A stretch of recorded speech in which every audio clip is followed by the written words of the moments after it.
Yo, what's going on to everybody out there, man? Big shout out to the boxing world.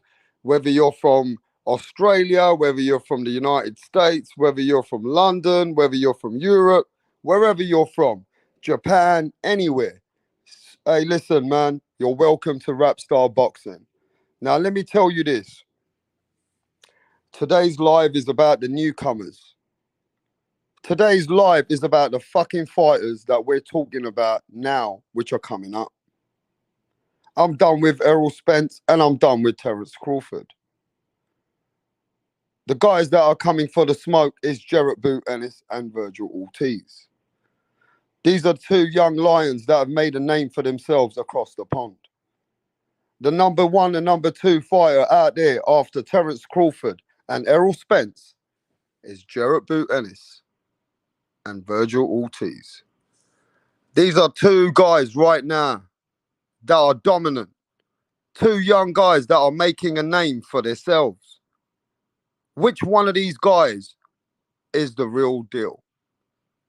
When you watch both of them, which one do you think is going to become the master and the champion who's going to beat the other guy?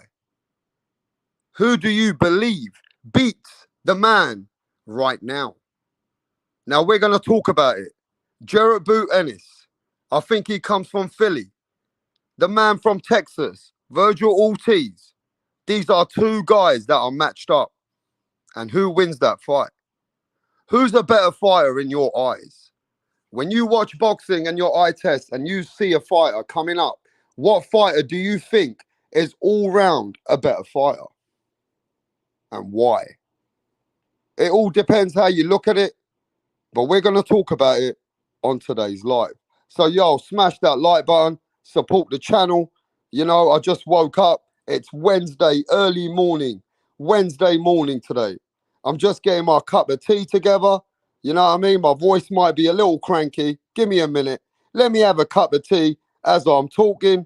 And we're going to get cooking on today. So, Jarrett Boot Ennis, Virgil Ortiz. Somebody's O has to go. One of these guys is not better than the other one. And I'll tell you this much right now, mate. The man who has the skills, the man who has the power, the man who has the durability, the man who has the killer instinct, who is it? Is Virgil Ortiz a fighter that will beat a man like Jarrett Boot Ennis? Or Jarrett Boot Ennis who can fight southpaw, orthodox? Can he be the guy who is just superior to this kind of fighter? But one of these guys is the top dog. One of these guys is the man who's going to take over boxing. Which man is it? Is it Boots or is it Virgil Ortiz? Now let's break it down. And you look at both of these fighters today. They're both similar in age. And I think Virgil Ortiz is how many fights he had? 19 fights? I'm not sure. Let me check. I think he's 19-0. Jarrett Boot Ennis has had more fights. He's 29-0. Jarrett Boot Ennis has had more fights than Virgil Ortiz. He's had 10 more fights than Virgil Ortiz has. So he's got more fights in his resume. Virgil Ortiz has got 19 fights, where Jarrett Boot Ennis has got 29 fights. Now, who's got a better resume? Who's the fighter that's been fighting better names? Who's the fighter that's took better challenges out of these two guys? These two young cats, which fighter has really challenged himself so far? Well, let's have a look at their resume. Now, you know that Jarrett Boot Ennis, he fought Thomas Delone. Jarrett Boot Ennis beat Sergio Lipinay, right? Yeah, he beat Clayton. He recently just beat an unbeaten American fighter called Clayton. And then he beat a guy called Chris Van Harden, which, you know, is not really is just a gatekeeper. But Jarrett Boot Ennis has been fighting some guys. Let's have a look at Virgil Ortiz. Who has Virgil Ortiz been stepping in the ring with, bro? I know that he had a fight with Samuel Vargas, Maurice Hooker. Virgil Ortiz fought Velasquez, right? And just recently he beat our boy, McKinson, which was an unbeaten fighter. So at this point, who's got a better resume right now in boxing? I might have to go with Virgil Ortiz. I might have to go with Virgil Ortiz, who's got a better resume than Jarrett Boot Ennis. Virgil Ortiz has fought a fighter or two at this moment better than Jarrett Boot Ennis. But let's have a look at these guys when they fight and how they're looking. Who has shown vulnerabilities right now? Who has shown weaknesses up to this point? Now, for me, at the end of the day, yes, Virgil Ortiz did get touched up against Velasquez. Yes, Virgil Ortiz was getting touched up and punched against Velasquez. Even Maurice Hooker was able to catch Virgil Ortiz. Now, Virgil did really well. Once he gets caught, he comes back like an animal and he beats the fuck out of you. Once Virgil Ortiz gets caught, let me tell you something about Virgil. If you touch him, you better get ready because he'll turn it up a notch. And when Virgil smells blood or he gets hurt, he don't fuck about. He comes back like an animal. He will fuck you up. Virgil Ortiz will fuck you up, bro. I'm telling you.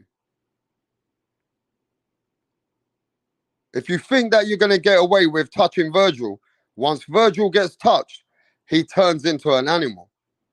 That's another thing that you got to recognize about Virgil Ortiz. But Jarrett Boot Ennis doesn't even get touched much. I haven't even seen Jarrett Boot Ennis even anywhere near getting punched or hurt. And Jarrett Boot Ennis has got power in both hands. This guy is knocking people out. Once he hurts you, he ends you.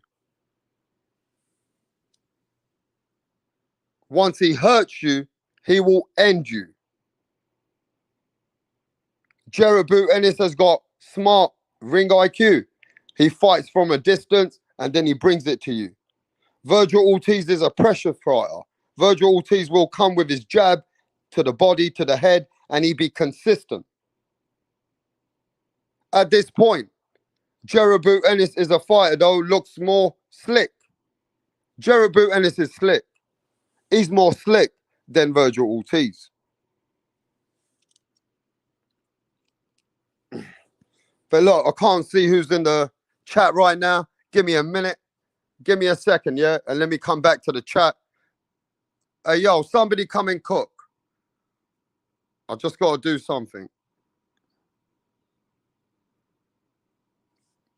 Yeah, let me have a look at who's in the chat, right? Give me a minute and let me have a look at who's in the chat.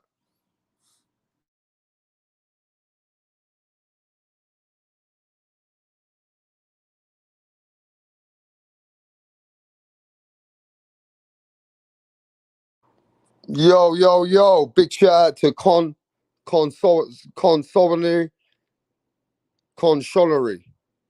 Yes, man. What's happening, bro? Bacon and eggs. Aussie, Aussie, Aussie. Yes, mate. What's happening, bacon and eggs? How you doing, bro? It's fucking cold out here. It's fucking cold on Wednesday morning. Con says the answer is Boot Ennis.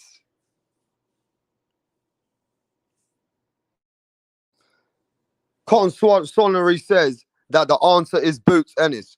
Boots Ennis will beat Virgil Ortiz. Boots Ennis is too smart and too slick.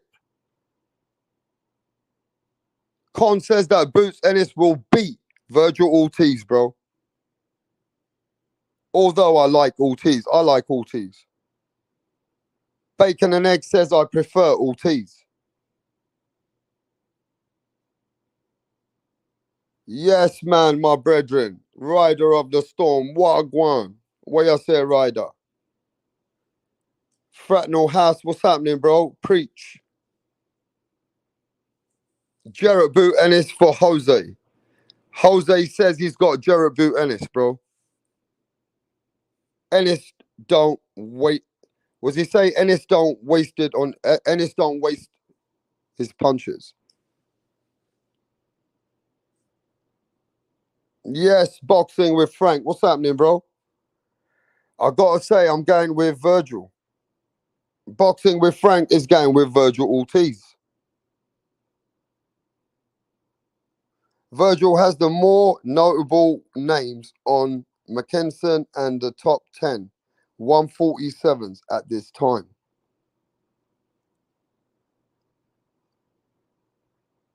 Off to see a man about a dog. Go on, bro.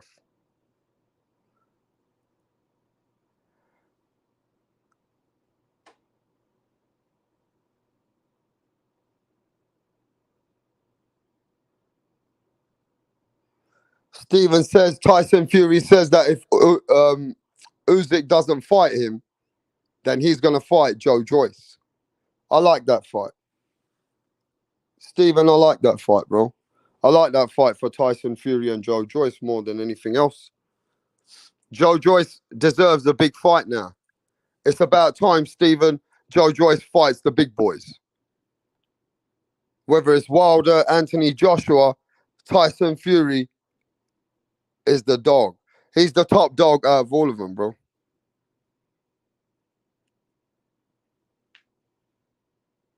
We don't know if Boots can take a punch.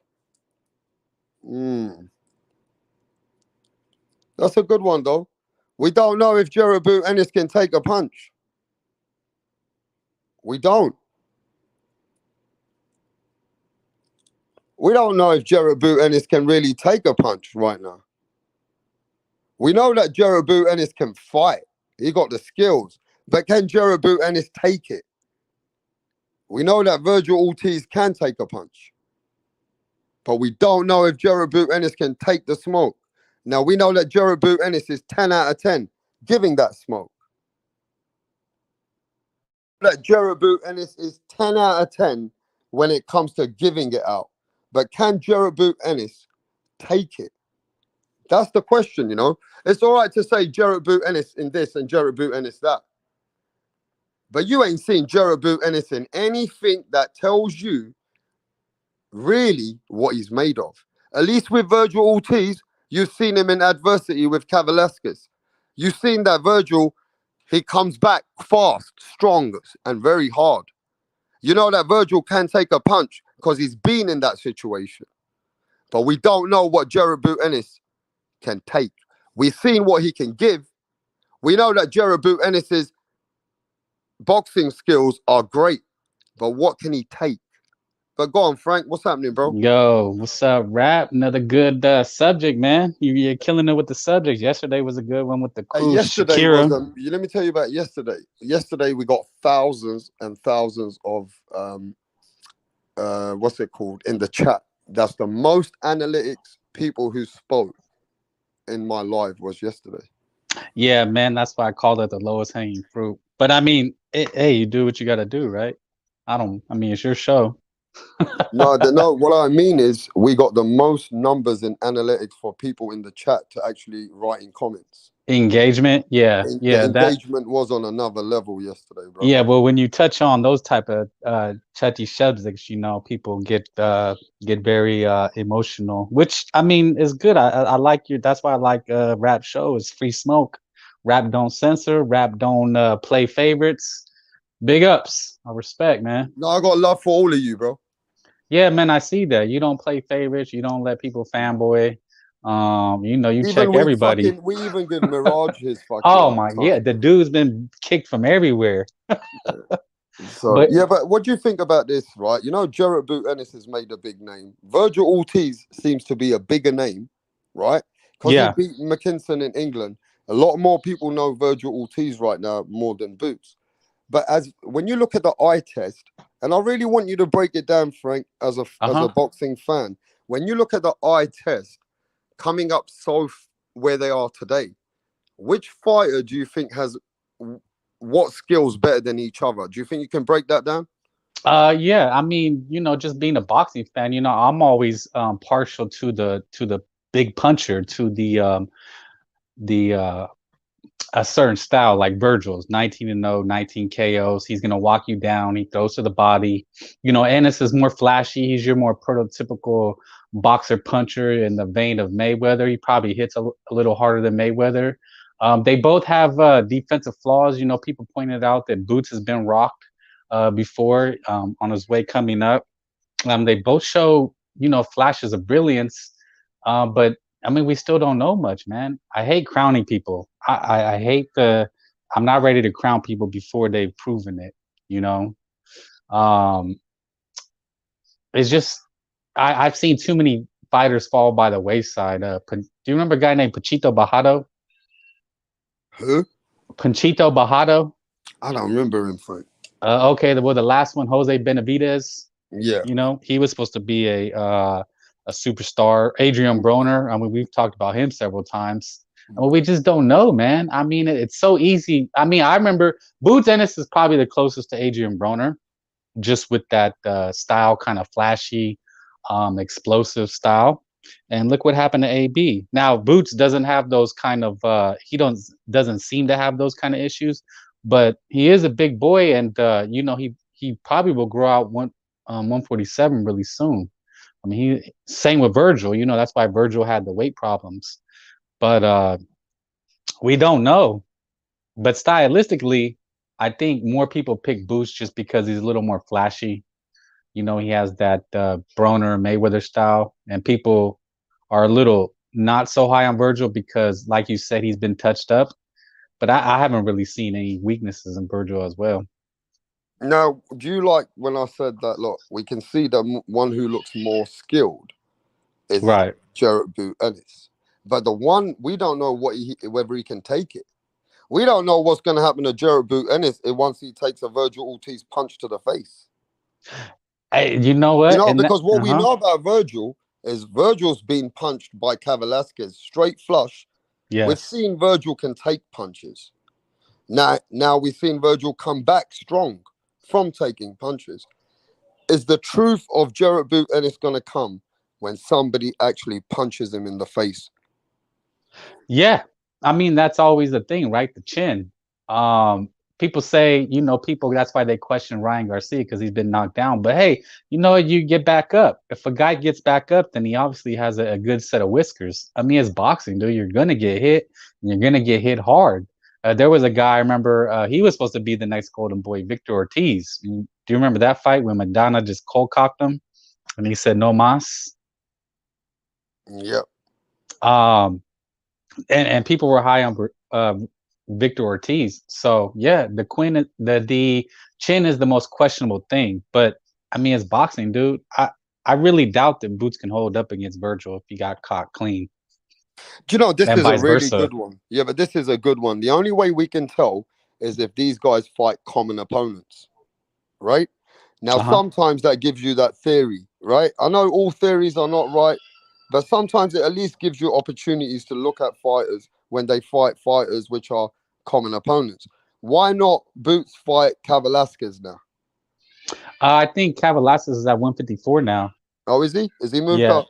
Yeah, his last fight was at 154, I believe. He fought on the undercard of the last Showtime card. I want to say not the it was a Showtime card before the Morrell one, I want to say. No, wait, no, it was on the YouTube. It was on the YouTube undercard. Yeah. And it was a guy named Michael something, and he knocked him down a couple times. So Velasquez, who I'm watching right now, Sergey Lipinets, who's kind of a big puncher, but that was Sergey Lipinets was coming up. They brought Sergey Lipinets up to 147, and he's giving Boots the business, and he's landing some good shots. So I think that's kind of maybe a common opponent is Velasquez and Sergey Lipinets, because Lipinets comes to fight, Yeah, I get it, but let's be honest, right? Lipinets got beaten up bad by Jarrett Boot Ennis. My thing is, you look at a fighter like Jarrett Boot Ennis, he's got better feet though. He's got good feet. He's got he fights in both stances, orthodox and southpaw, right? So Yes. he fights in two stances, you know, and he's also very, very powerful. Now, as far as looking at eye test, you'd look at Jarrett Boot and it's slightly looking better than Virgil Ortiz. Mm-hmm. But we've seen Virgil, he's very aggressive with his jab. And he's the second coming of Errol Spence, if you think about it, because his work rate and his punches to the head and his punches to the body, they're consistent. And the thing about Virgil, he's another guy, he punches with menace. You know, Virgil, when he punches with some emotion inside of him. You can see it. Mm-hmm. Yes, he does. This guy punches not with logic only. He punches to fucking hurt you, like it's inside of his DNA, right? Yeah, that's a good way to put it. He puts it with bad intentions. I'm not getting off topic. Yeah, I know who Sergio Mora is, and he commentates the way he fights, which is, if you remember Sergio Mora, he fights with the very he slick style. Forrest. Yeah, he beat Shane Mosley. Yeah. That was, I think, his big win. He won the contender. But yeah, I'm aware of him. But man, like I said, I favor Virgil just because I always favor the puncher, most likely, like against better Bivol. I just or like anybody gets Inoue. And here's the thing. With Virgil, you got to be perfect for 12 rounds. So anybody says, well, he can outbox. Well, you better be a fucking great boxer, because he comes to knock you out. Yeah, I think if Virgil catches Boots is fucked. He's in trouble. That's anybody, right? That's anybody. Let me have a look at what's Virgil Ortiz's knockout percentage. 100%. 100%. He's another better BF. Is he another better BF? Like, when he hurts you, he finishes you. I don't think he has I think better BF pound for pound is the hardest puncher. Like, if he touches you, you're going to sleep. Like, it's just the craziest thing.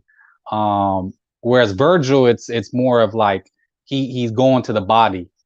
He's looking to break your body down. And if those body shots don't catch you, like he broke Mickelson's hip. Did you see that? I'm exaggerating. I didn't know that he broke his hip. You didn't see that? Like, he was stumbling back to the corner. He wanted to quit right there. Yeah. But that was an accumulation of just he was just banging on his body. Felix Trinidad used to do the same thing. It's an old school trick. You bang on a guy's hip. It's an old school trick, like I guess it's dirty. You're not supposed to do that, but that's how you slow a guy down. You kind of touch him on that hip to slow him down later on the fight. But yeah, Virgil, he doesn't take steps back. He might back up, but he's not looking to do anything off his back foot. Whereas Boots Ennis, he does it all. No, Wilder does not hit harder. Stop it. Wilder, he's like a guy that has one pitch. Yeah, if you throw that one pitch, but eventually, someone's gonna time it and get it out of there. To use a baseball term. Virgil's a destructive puncher. He's looking to place a good shot and get you out of there. Yeah, I just think that also we got to recognize that these guys are ready to accomplish at 147, but they're also in the verge of hitting at 154. Right? Yeah. And we know Ortiz already didn't make weight. Boots Ennis is pretty big for that weight. Uh-huh. And really and truly, they say that he was a 154 pounder and he's come to 147. Right? So I don't know about his where he was fighting years ago. But what I do know is that, one of these guys is probably even going to be a 2-weight world champion or 3-weight world champion. It's not going to end here. But both of these guys could become 3-weight world champion, bro. They can become 2-weight world champion for sure. Right? Yeah, if positioned right. If there wasn't this, I just seen amazing news. Are you on Twitter, Rap? You need to get on Twitter. Man, are you on Twitter? I started cutting off Twitter, no, but that's where I get all the. I ain't got the time sometimes. No, bro. I know, but that's where you get all the boxing actual news, like the actual reporters, and they just said that the WBA, WBC, and IBF, I hope I'm not misquoting. All has agreed that the winner of Keith Thurman, Earl Spence, has to fight the winner of Emiliano Stannis and Virgil Ortiz. Yeah, I heard of that. So yeah, and that's if it wasn't for these guys holding the division, these guys would have already been champions. You know, I mean, Boots Ennis. That's my question mark with him, is that he already has 30 fights in. You know, I know people gave Munguia, but shit, what's the difference between 30 and 40? Like Virgil's doing what Boots is doing at 19 fights. He's already in position across the board. He was number one in the WBC, but if you look at the rankings, Virgil Ortiz is across the board, and I think Boots is in position for what, the IBF. Yeah, I know he's in a couple of sanctioning bodies. So, you know, yeah, man, they're being positioned right, and it's just a shame that these Sprints and Crawford have just held 147 hostage. More so probably Spence, but he did have the accident. But still, man, that fight these guys should already be champions. They should be. Bud and the winner of that should already be defending the belts. It's just such BS, dude. But yeah, man, these guys will be selling pay-per-views by probably the end of next year. Yeah, I just think I don't know where to begin, but in the point of saying that next year, this time, which one of these fighters will be more accomplished, because the belts are still at hostage, right? Yeah. Well, and now the only thing they can do, which one of these fighters is going to start fighting fighters better than the other one? Does that make sense to you? Like, I'm preparing myself now with the better fighters, like the Stanionis, the guys at the top. Which fighter now can build his resume until the time comes when he has to step in the ring with a world champion? Well, reading the tea leaves and just some of the news I've seen and rumors is that, like I said, about the mandate from 3 organizations to for the winner of Emmanuel Stanionis and Virgil Ortiz to fight the winner of Keith Thurman, Earl Spence. So, and then Boots Ennis, they're rumored to be facing a guy named Maestre. Are you familiar with him? That's rumored to be his next opponent. So the way it looks, if Virgil takes that Stanionis, it's gonna be Virgil first up, man. And Golden Boy Oscar just said today, "Hey man, let's go, bud. I got you." He wants to sign him. He's ready. Okay. Well, let's go to others, Frank, for a minute. Let's go to Tip Bayless. Tip Bayless, who do you think right now on your eye test? Which fighter right now, Boots Ennis or Virgil, do you think is a better fighter? It's a tough one. I'm going Boots. I'm going Boots. Why do you think so? That's a shocker. Not really. I mean, just based off his athleticism. Boots could do a lot in the ring that Virgil can't. That's what I said earlier. I think Virgil is better fighting in the center of the ring than Boots is, whereas Boots is better fighting off the back foot. And it's not like he can't come forward. He could come forward, but just like standing in the center of the ring, I take Virgil in that sense. Okay, so if the fight is a fight that's in a close distance and Virgil either has it in the center of the ring or Virgil can bring it to Boots where he can cut Boots' distance as well with the looping. Because don't remember, Virgil punches straight. Yeah. And Boots punches loopy. Like, Boots will punch you from the back of his arm and go round. You know what I mean? He will punch you from different angles.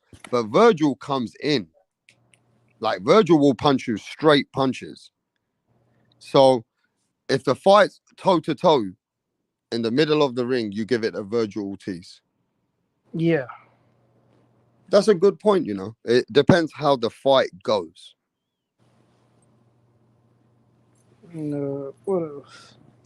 I mean, that depends though, Tip, because do you really think Jarrett Boot Ennis will stand there in the middle of the fucking ring when he's got all the other attributes. No, he won't. So, I mean, let me ask you this, Frank. Is it because how the fight goes? It all depends whose game plan can work more effectively than the other guy's game plan. Yeah, I mean that's any fight, really. Yeah. You know how I see this playing out in my mind, and people said I was wrong, but Julio Cesar Chavez and oh my gosh, I can't. And the Meldrick Taylor, that's the classic Mexican puncher versus slick African American. I mean, this is what we dream of, right? This is the fight. Those type of styles, because that's what Virgil is, man. Virgil doesn't take any steps back. Boots is slick. He's fast. He's strong. It's just the chins we have. That's the questions we have. They're probably the same. The same what? Chin. They probably have the same chin. Yeah, but we don't. You say probably, but we don't even know what Boots Ennis is like when he takes punches yet. Oh, we don't know. We don't know Boots Ennis's. We know how he looks when he comes forward or uses his skills, but we don't know what he's like at adversity, bro. He's been hurt before. Yeah, but at top level. At top level, I mean, it'll be a little bit different because you're going to have somebody press on the gas that's more experienced. Cal Velasquez hurt Virgil twice, and about 3 times, and he dropped him once. He just couldn't finish him off. But I mean, granted, Virgil did come back in the round. He got knocked down and proceeded to come forward, and he got a knockdown on Cal Velasquez. I mean, it's very hard in some respect. Are you saying to call a winner between Boots Ennis and Virgil Ortiz? Yeah, this is a hard one. This has become a point where Tip Bayless is lost for words. Yeah, it's like he doesn't have a collective what's it called, conversation. It's like he doesn't know where to go with it. No, I mean, I think it's a lot different. You know, it's not Shakur Stevenson versus Oscar Valdez. It's not who's another, those type of stylistic matchups. Shakur versus Zepeda. This time you have a Virgil Ortiz that's a brutal body puncher. Well, I mean, there is a way Boots can win, and that's if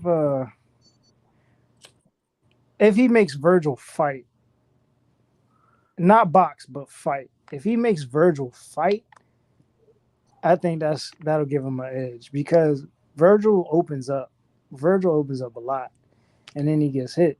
That's what got him dropped in the Cal Velasquez fight. He stopped boxing and being sharp, and he tried to fight. Yeah. The only one I see Virgil perhaps losing to is JARON Ennis. I think right now, he beats Bud Crawford and he beats Errol Spence. That's a hot take. Boots being as slick as he is. I mean, I think Boots Ennis beats Bud Crawford and Errol Spence. The Bud fight is going to be tough. I think I honestly believe both of them beat Bud Crawford right now and Errol Spence. Bud's more patient and agile. No, Tip, he's good. They will beat those guys. That's why they're not going to fight these guys. And if they do, it'll be a cash out. Eventually, I think it's going to come around to it. Virgil Ortiz and JARON Ennis are going to feed off of the carcasses of Spence and Bud when they're ready to go. You understand what I'm saying? I don't necessarily think that. Those fights will happen before Ennis and Ortiz fight, is what I'm saying. But, mark my words, those fights will happen before. Like a Bud and Spence will happen before Ortiz and a round robin of sorts. 1 or 2 or 3 of those fights will happen before we get Ennis and Ortiz. It just makes sense. Yeah, but at this point, I gotta be straight with you guys. I think the smarter fighter at the moment, when I say smarter, I mean the guy who can just use a lot more skills, it is Boots Ennis, bro. You know, you can't deny that. You can't deny that the guy, you know, he looks like he's not just got power. He looks like he's got boxing ability. He can punch going backwards. He can punch going, you know, southpaw, orthodox. He does have more in his tank than Virgil Ortiz. It looks that way, right? But looks can be deceiving when you go and fight elite guys or better guys, right? Now, we don't know how good Virgil's going to be. I mean, sorry, Boots is going to be fighting, what's it called? The way that he does against Virgil. Now, it could be that they go toe-to-toe. It could be that they go toe-to-toe and both of them fancy it and Boots can get hurt. Or Boots could just use his brain, use his legs, use his different stances and make it difficult for Virgil Ortiz. And once Virgil gets a little bit more tired, then Boots can, you know, edge the fight, win unanimous decision. Now, if this fight goes to points, I don't know why, Tip Bayless. I might favor, if it goes to points, I might favor Jarrett Boot Ennis. If it goes the distance. Right? To me, I think if this fight goes the distance, I might have to favor Jarrett Boot Ennis. But if this fight closes in the distance, like somebody's getting hurt and someone's getting knocked out, hey, Virgil Ortiz could be that guy, bro. If Virgil Ortiz is a man that if he hurts you, he's going to finish you. Yeah, so, he has killer instinct. He has definite killer instinct. The other guy's got more skills. If the fight goes to distance, I'm going with Jarrett Boot Ennis. But if the fight closes and somebody takes somebody's lights out, I think Virgil can take Jarrett Boot Ennis's lights out. But you tell me what you think, Frank, while I go to the chat in a minute. Yeah, no, I mean, those are valid points. This is the crazy thing about this fight is nobody's wrong. If you say you pick Boots because of his skills and like you said, he has more of an arsenal, I wouldn't say you're wrong. If somebody said Virgil, you know, 19 KOs, he's a outstanding body puncher, he'll stop Jaron Boots Ennis, you wouldn't be wrong.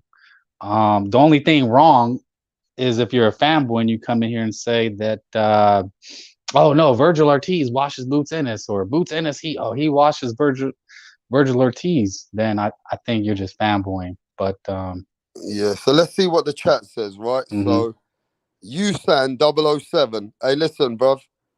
I like you, Usan, but there's only one 007 over here, bruv. And that's Rapstar. But yo, Boots doesn't stay around to get hit. Jarrett Boot Ennis does not stay there to get hit. What do you think of that, Frank? I think that's BS. I mean, look, you see it all the time. That's why these guys are, you know, where they're at. They can counter anything they're going to face. Virgil will cut the ring off. He'll land to the body, slow him down. You got to imagine, man, when you get two great fighters, they cancel each other out. So when one guy does good and the other guy does good, is probably not going to work. It's going to come down to something, you know, sometimes intangible, grit, determination, who wants it more. You know, we use those terms all the time. And that's what this fight could come down to, you know. Yeah. Scott Brown says, Frank, that he got Virgil Ortiz in a 10th round knockout. Yeah, I mean, that's a valuable statement. Yeah, you wouldn't be wrong. It's just like if you said, yeah, see, I mean, nobody's wrong. That's what I'm saying. I can't say this guy's full of shit because he picks Boots. That'd just be fanboying. Yeah, Boots wins by unanimous decision for a Usan. War Master, what does he say? Boots got them Guyano nips. What's he mean by that? Oh, I think he means his, you know, pectorials.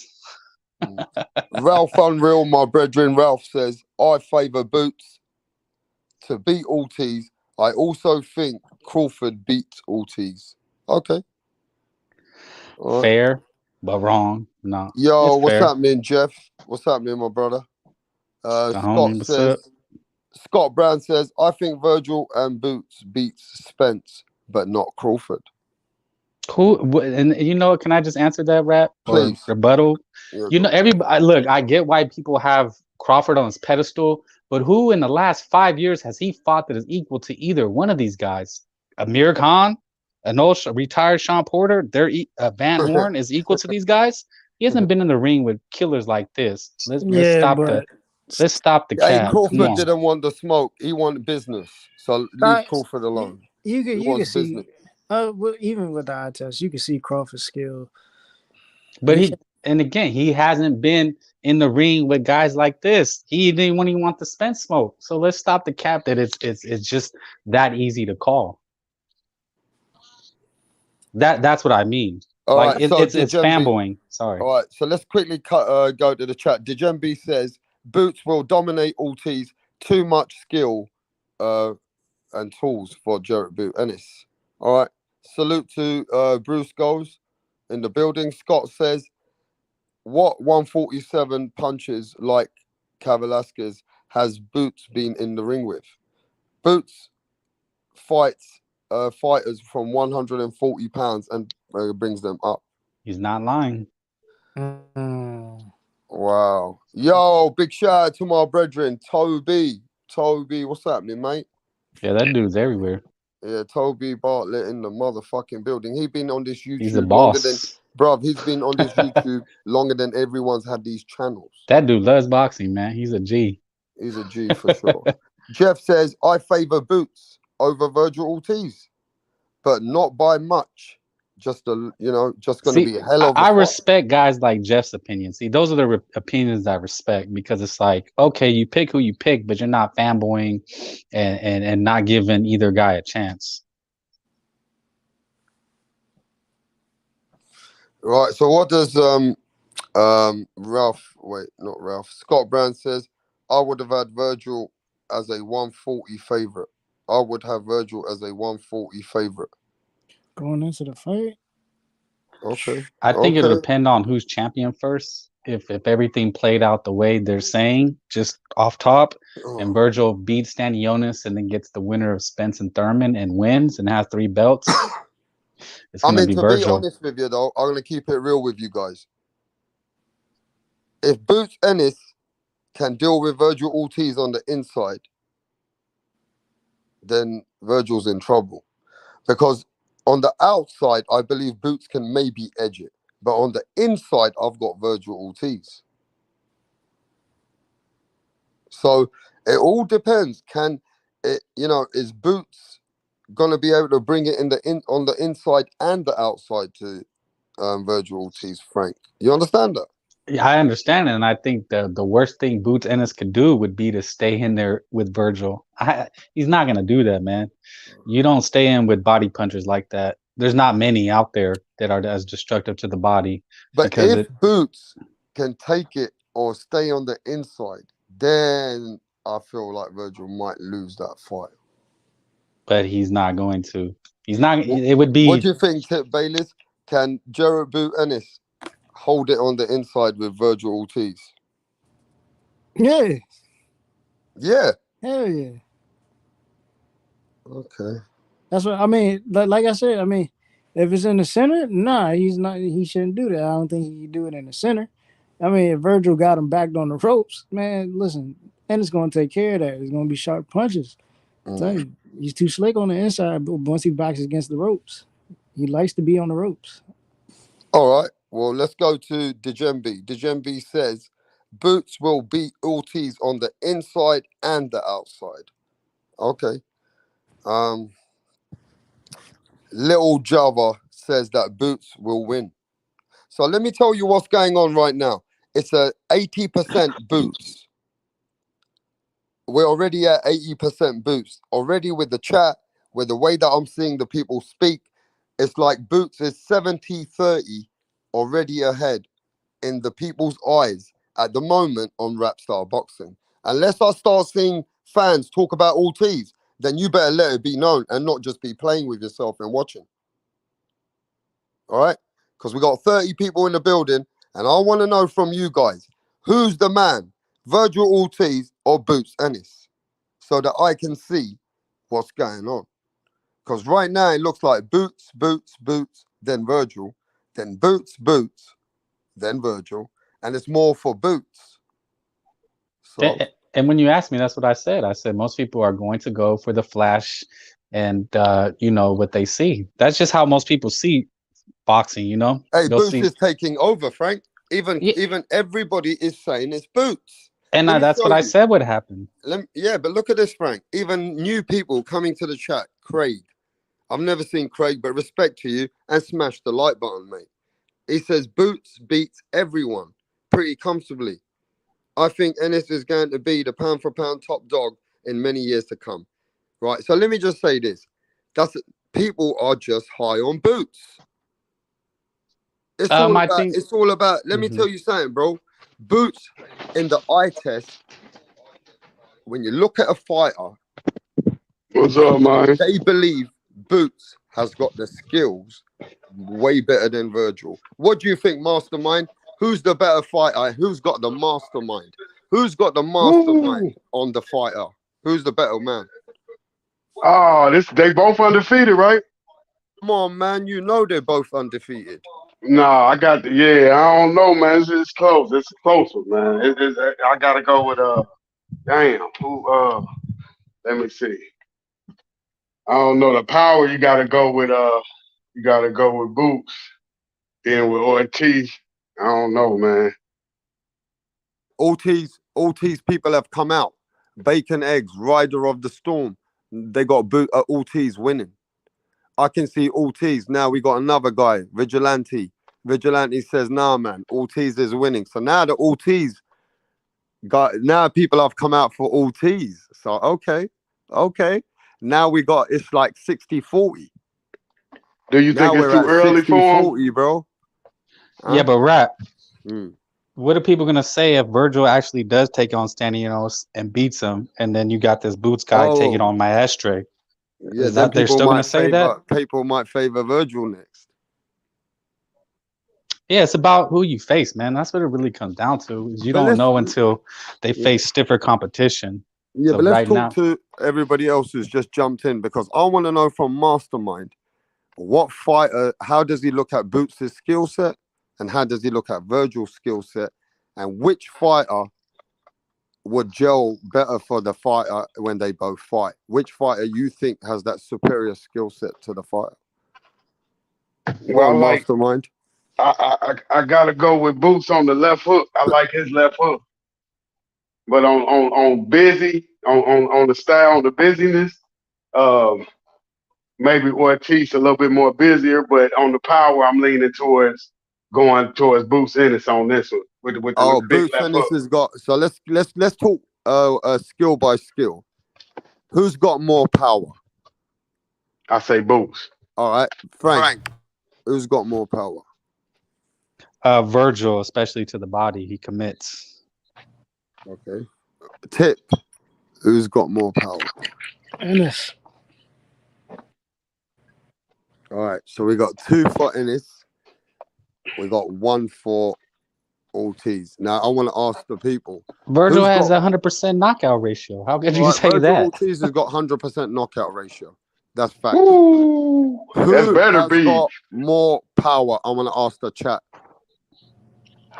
Is it Boots or Virgil? I just want to see names so we can finish it skill by skill. We're going to go by. Next thing's going to be the jab. But let's finish the power. Who's got more power? Virgil or Boots? Now, I'll say when it comes to combination punching, Virgil's got power. Okay. But when it comes to one punch knockout, maybe it's Boots. Man, this is crazy. Yo, Eric Gomez says Virgil got more power. So now it's 2-2. So, right, man. Now we got another brother. Yusan says Boots got more. Ortiz got more power. So now it's 3-2. Now we got me looking at film. We got but the man's got 100% knockout ratio, bro. So now we got Fratnal House says Virgil is a bad boy. He got more power. So that's 4-2. Then we got Edward. Edward Morris says it's Boots got more power, so now it's 4-3. Rider of the Storm says Virgil got more power, so it's 5-3. Wow. So it looks like the power is going with Virgil Ortiz. Virgil Ortiz, they're with Frank on this one. Virgil Yeah, knockout, Ortiz, 100%. I mean, yeah, he's got 100% knockout ratio. Man, that speaks for itself. All Well, I right, guess you got to so go with power. him then. So no one's speaking for Boots, yeah? We're at 5-3 for Virgil Ortiz.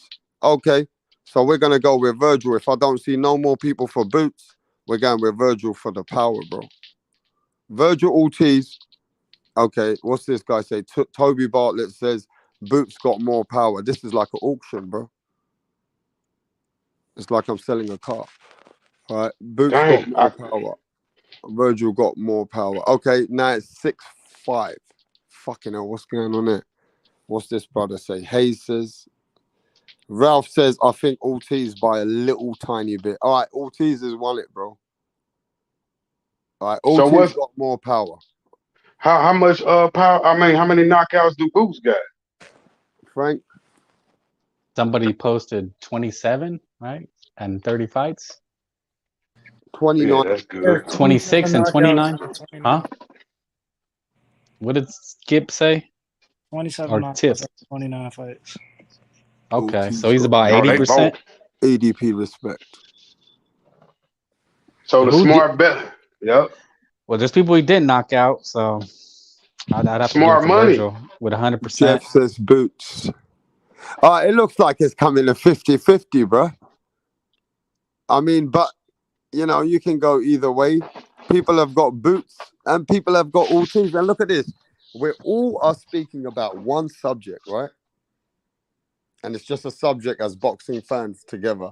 And have you noticed it's so divided in 50-50 nearly? Is it now? What you think, Rap Star? Do you think this guarantees a knockout because of the high knockout percentage, or does this guarantee the decision? This is how you make the money in the sport. You could bet the long shot on the decision; they might go all the way, but it looked like because it's such a guaranteed knockout, but they might go so hard it might go the distance. Yeah. See, I lost money with Dillian White, Tyson Fury. I tried to make money on that going the distance, but he took him out with one punch. You know, with that uppercut. Yeah, but I think the smart money might be better decision on the long shot. Because it looked, what you think is going to be a knockout or a decision? For this fight, it's got to be a fucking stoppage. early stoppage? I don't know, man. This fight is, or they could respect each other. And they might have a lot of respect to each other and it could go all the way. Mm-hmm. You know, it's tough to know. Look, how did we know Errol Spence Crawford's going to go? That could go 12 rounds in a boring fight or somebody can get hurt. That's the best fight ever right there. If they get it off, ain't no fight better. That's going to be the best fight of all time. Yeah, but I think this fight we're talking about, Boots and Virgil, people are more hyped up about this now. They better make it happen. Yeah, but this is a big fight, bro. Virgil Ortiz is about all that smoke. You know, people got to recognize, even Errol Spence said this. Errol Spence said this, that, listen, this guy can fight. And I'm telling you something, there's nobody in boxing that can, they respect this guy. A lot of people have a lot of respect for Virgil Ortiz. He's come out there and he's proven what he is. He ain't playing. He's ready to go out there and he's ready to give it his all. Now, what we've seen is that he's got a better resume than Boots Ennis, though. Boots Ennis has fought 29 times, bro. And in 29 fights, he ain't even fought fighters better than Virgil Ortiz. In fact, Conor Ben has got a better resume than Boots. So yeah, I'm going to say this, mastermind. Boots looking good. Mm-hmm. Boots looking fly. But what happens when Boots steps up to the real men? We're going to know then. We're really going to know what Boots can take it or not. Because he can give it. You know, mastermind, that there's fighters who can give it. But they've never taken it from elite level fighters. Right. He's not ready for Crawford and Spence yet. Both of them. They reckon he's ready for Crawford and Spence. They reckon Boots is ready. I always hear in America, Boots wants the smoke. Boots wants Errol Spence. Boots wants Crawford. That's all you hear, bro. That's all you're hearing is Boots wants Crawford and Boots wants Errol Spence. But Can't, is he really ready? Is he ready for them guys? nope, you can't jump the line. You got to see if you're ready for Ortiz. He got to get past Ortiz. Then that he'll prepare you for them. But if you can't get past him, they'll blow you out. So Ortiz, like you said, Ortiz get past Boots. Now he ready for the big league, Crawford, Spence. See, that's how you do it. But now these youngins, see, this would be a good one, but I doubt if it happened. I mean, did they sign the contract? Who? These guys. Nah, man, we're just talking about hypothetically these fighters in what they are today. Yeah. You know, sometimes we got rather talk about the young blood because the old blood ain't fighting each other. Yep. Sometimes it's nice to talk to each other about how you see these fighters, what you see in these fighters. You know, which fighter do you see as a 3-weight world champion? Well, I'll tell you this. I think Boots can be champion at 147, 154. He might even be able to be champion at 160. He might. He might be able to accomplish a 3-weight world championships. But, hey, it depends how it goes for him, bro. But he looks like, they say through the amateurs, he's got a great record. He's come up really well. Everybody's talking about Boots Ennis. So is Boots Ennis the real dog? We're going to see. We're going to see. Do you think it's smart to pick off the young guys, do it like Tito did? See how he picked off David Reed, then he picked off Fernando Vargas because they wasn't ready. So you can get them wins on them guys. If they, like you said, if they fight each other, the winner is going to be prepared. Then they possibly could beat Spence or Crawford. You see what I mean? If you can get whoever wins this fight, probably, it's probably 50-50 against the next level, which is, the champion. Bro, one of these guys is going to be a top dog. Mm-hmm. And I'm asking you, which one you're leaning towards? I'm looking at their highlights now, man. It's tough. Tough. I wish Virgil was Ryan Garcia and Ryan Garcia was Virgil, man. Because if Virgil was Ryan, there'd be a no-brainer. He'd be the next face of boxing. But I don't know. He's not really caught on like that yet. So y'all saying that Ortiz got a better resume than Boots? Ortiz does. He fought a top 10 guy. Yeah, he definitely has. Nicholson was a top 10 welter, whether you like it or not. Tip Bailey said something fucking smart before he came up here. In fact, let me just say something. What kind of opponent they should give him? Virgil Ortiz was supposed to fight David Avenesian. Let me just say, man. No. Tip Bayless had the right opponent. Give him Blair Cobbs. Oh, Blair would get put through the ring, dude. Yeah, but Blair just beat Maurice Hooker, right? So now, no, a better op would be Rocha. I like Blair Cobbs. Is that what you said, Tip Bayless, earlier? Blair Cobbs. Yeah. You gonna give him Rocha? You want to give him Rocha? You might as well give him Rashidi Ellison. Yeah, that's a good one. They said Rashidi turned it down. They were gonna. Virgil was gonna fight all these guys, man. That's the thing. People don't understand. Bro. Trust me. Listen. Huh? Me and Rashidi know, bro. Rashidi didn't turn that fight down, bro. Okay, well, let him prove it otherwise. That's what his own trainer said, right? They try to do. Look, if you know more, then post it. I'm just saying what happened. That's what Oscar De La Hoya said. They tried to lowball Rashidi with it. They tried to give him a lowball offer. That's why the fight wasn't taken. Okay, well, Oscar said it. You gotta go deal with Oscar because that's what he said. And his own manager, his own trainer said it, didn't he? They try to give him a shit offer with his own trainer threw him under the bus. No, his own trainer was making sure his fighter was getting paid. Okay, well, either way, he turned it down. You can say what happened or what didn't happen. He turned it down. It'd have been a great win. Sometimes you got to make those sacrifices. But I mean, I'm not his manager, so I mean, he did what he did. But that's a life-changing fight. And Virgil was supposed to fight David Avenesian, and then he pulled out. So Virgil's right there, man. Boots isn't even on that level yet. pulled out. David Morrell pulled out. Yeah. There we go. He pull out against Crawford. We know something. That's his MO. If he pull out against in this fight here, they go out there. You messing up these guys' careers. You holding up time doing that, man. You got to go out there. I don't care. Let me tell you something right now. If David Morrell pulls out, Crawford's going to be looking like an embarrassed man. On 3 weeks' notice?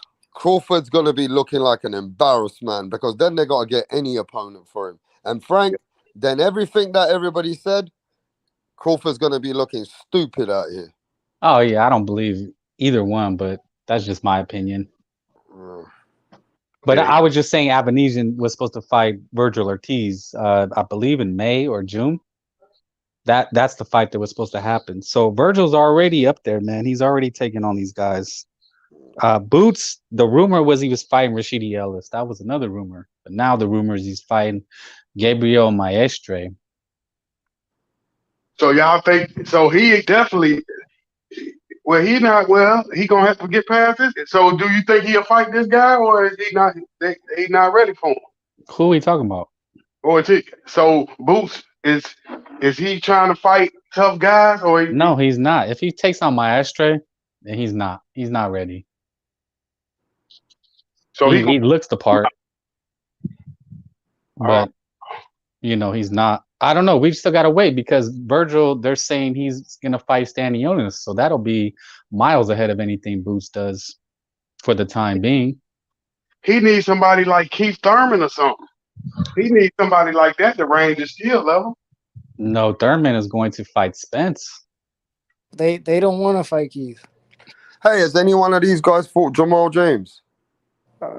No, I think Jamal James is he's been out for a while. Jamal James is probably. But man, this fight is 2 years down the road. Like I said, Spence and Crawford will fight one of these guys before they fight each other. I mean, it would be pointless to throw them in right now. They're not going to make the money they can in 2 years when it'll be another type of Floyd, Oscar De La Hoya. No, not that level, but I'm just talking the styles and the, Mexican-American versus African-American is always the biggest fight in boxing. Hey, unification's we got Chip Trump. Bayless's best friend over here right now. We got boxing's most hardest critic. Boxing narrative. Boxing's hardest boxing. No, I'm giving you praise. Mirage, come on, let me introduce you. I'm bringing in the boxing's most hardest critic that is not allowed, and he's been expelled and suspended in every platform. Ladies and gentlemen, he is a man that's been banned and cancelled in this whole social media, but he's here right now because there's only one guy which will have him, and that is pound for pound, rap star boxing. Let's introduce Mirage. How's it going, mate? It's going good. I like that shit. Yeah, good, but keep it up. Even though what you said's not true. I just want to say you've been cancelled. People are looking for you. People are looking for you for the way that you've spoke. I've even seen somebody say that if they find your IP address, they'll beat the fuck out of you. Now, all I'm saying is you have been very, very disrespectful. You don't give a fuck. And you've been saying some bad shit. You've been saying some bad shit about people's idols and hardcore legends. And there's men out there that if they take it wrong and they find no men. I haven't seen no men around here at all. Okay, well, you carry on speaking like that. But if somebody finds your IP, you're gonna let me talk or what? I got some shit to say. Only if you will answer this question. Which, in your eyes, is a better fighter that you think long term is going to do more for boxing? Is it Virgil Ortiz or Jarrett Boot Ennis? Well, I'm a fan of Boots Ennis, so I want to pick Boots. And I'm hearing Frank here, and you guys just spew the same tired boxing narrative. Oh, we got to wait 2 more years. He's not ready. What the I didn't say he wasn't ready. Talking about 2 years? Crawford's 35. You're gonna wait till he's almost 40? How old is Spence? Dude, now I know you don't listen. You don't listen because that's not what I said. That's not what I said at all. You don't listen. Just say you got to build it up. It's no use putting him in there straight away. I didn't say it. I'm saying what's gonna happen. I'm just telling you the news. You know, like I'm just telling you what's gonna happen. So it sounded like you were sort of saying what should happen. So do you think it should happen? Should they fight right now? In Well, my as soon as honest possible, opinion, like no. next year. If they're both champions and it's for undisputed, then yeah. What do you mean? If who's champion? Boots Ennis. If both Boots Ennis and Virgil How can they be Ortiz, champions? well, by next year you said. So how by can next year, one of those guys will be gone. Crawford or Spence. Maybe Earl moves up. But by next year, this time, these two guys you're looking at on the screen will be champions. So don't cry too much, Mirage. So what if Spence and Crawford don't move up and they just hold on to the belts next year? Then they're gonna fight one of those guys. Yeah, what they other Okay. It's Well, already being ordered. The pieces he's supposed to fight Stanionis for the Well, WBA Stanionis regular. is not Ortiz and Boots. No, Now, but that if you just listen, and then you can have your opinion. The WBA, IBF, and the WC all ordered the winner of Keith Thurman, Earl Spence to fight the winner of Virgil Ortiz and Mini Stanionis. So it's already done. Like it's a done deal. Now they just have to sign the fights. I don't. So Yeah, but Virgil, if he wins, is gonna fight the winner of Keith Thurman, Earl Spence. It's done. unless Spence, drops the belt or does something. Well, that's why they make these mandates. It's been 3 years since they've done that. But when you have three organizations that are coming together to force Earl Spence to do something, then it's serious. I don't think they're going to fight Boots Ennis regardless. I think he's the type of fighter that they're going to avoid. Ortiz is tough and he's good, but he's more a basic sort of fighter. Come forward, sort of. He looks impressive, but Boots is more of a sort of troubles. A more skilled fighter. I think they'll duck him personally. I don't think they're going to fight him. Who's got more power, Mirage? Oh, fuck. I don't know. The difference is, it's hard to say. It's comparable, I guess. Boots Ennis throws like with serious intentions every punch. Like he looks like the full package to me. Okay, so you're gonna favour. But all this building it up shit, man. Just get him into fight. He's got 29 fights. Do any of you guys think he's not at the level of, like, let's see, Jeff Horn, Amir Khan, 2019 version, Kalakakis, whatever his name is, Kell Brook, 2020 Kell Brook? You don't think he's at their level? Like they all fought Crawford. Yeah, he ready. He's ready. He's at their level. I mean, Mirage has got a point. Mirage does have a point. There's, fans today, they want kindergarten fighters. Yeah, you look at Sugar Ray Leonard, Mirage, I'm going to give you some props today. And for you might while you can before you do something that winds me up again. Right? My thing is, Mirage has got a point. These fighters today, they're fucking talking too much and not fighting. You look at the fighters from the past. You look at what they done before the age of 25. When did Mike Tyson become undisputed? 19, at the age of 20 years old. 20 years old, Mike Tyson became undisputed. When did Sugar Ray Leonard beat, what's his name? The first guy he beat for the title. What's his name again? Wilfredo Benitez. He was 21 or 22. Right? When did Floyd Mayweather beat Gennaro Hernandez? When he was 21. Right? When he beat Diego Corrales, he was 23. Right? So these guys were challenging themselves at a young age. But these guys today, they want to build a fight. How old is Virgil Ortiz? Tyson was 19 or 20 when he became champ, but undisputed a couple years later. Yeah, but how old is Virgil Ortiz? Don't know. How old is Jarrett Boot Ennis? 25 or something? All right. 20. Somebody said that Virgil Ortiz is 23. Jarrett Boot Ennis, I think he's 25 or 26. Right? There's no excuses for these fucking guys trying to sit back and not call each other out. The fighters of today are all trying to be protected, and the fans have become used to kindergartening these fighters. They don't need to fight each other now. They can fight later because it's like the media showed them to act like this. But you notice the young fighter that presses for the fight usually get their ass whooped. Remember, because Tim Bradley, Derek Alexander, Tim Bradley didn't want to fight him. He's like, damn, you want to do it this quick? And Alexander was anxious, got his ass whooped. Adrian Broner, a young fighter, he pushed it against Maidana, got his ass whooped. See, sometimes that's what preserved that. That's so what? You got to right. try. Sometimes you get your ass whipped. That's the risk. You're right. No, I'm saying that's what they're doing now. That's why you're not seeing that happen. That the other fighters, not the advisors, telling them not to stay away from each other. That's what it looked like from the business aspect. Yeah, but these fighters, it's true though. The fighters of today, they're becoming too much business minded. Motherfuckers are not fighting each other like they were before. Yep. They're not. They're not. It's true though. You know, that's why you got fans which are just speaking in a certain way about boxing because, you know, they're frustrated. You created Tank Davis. This is the Rocky III phenomenon. Remember, they was keeping him away from Clubber Lang. Just like they keeping Tank Davis, he's just a star by himself. You don't know who he fighting. Whoever he fights become famous. So he don't have to go out there and go after the belts. He could have went to 140 John Taylor and became undisputed if he got the knockout. See, so they don't want to challenge themselves no more because they making the money on the easy lane, not and making the belts worthless. That's why they speak against the belts. Where the belts is the Super Bowl. That's what you in it for. You know, if it's anything else, you might as well go fight with Money Mayweather. But if you in real professional boxing, you going for the WBC, the WBA, IBF, and WBO. So once you make it about something else, you're messing the game up.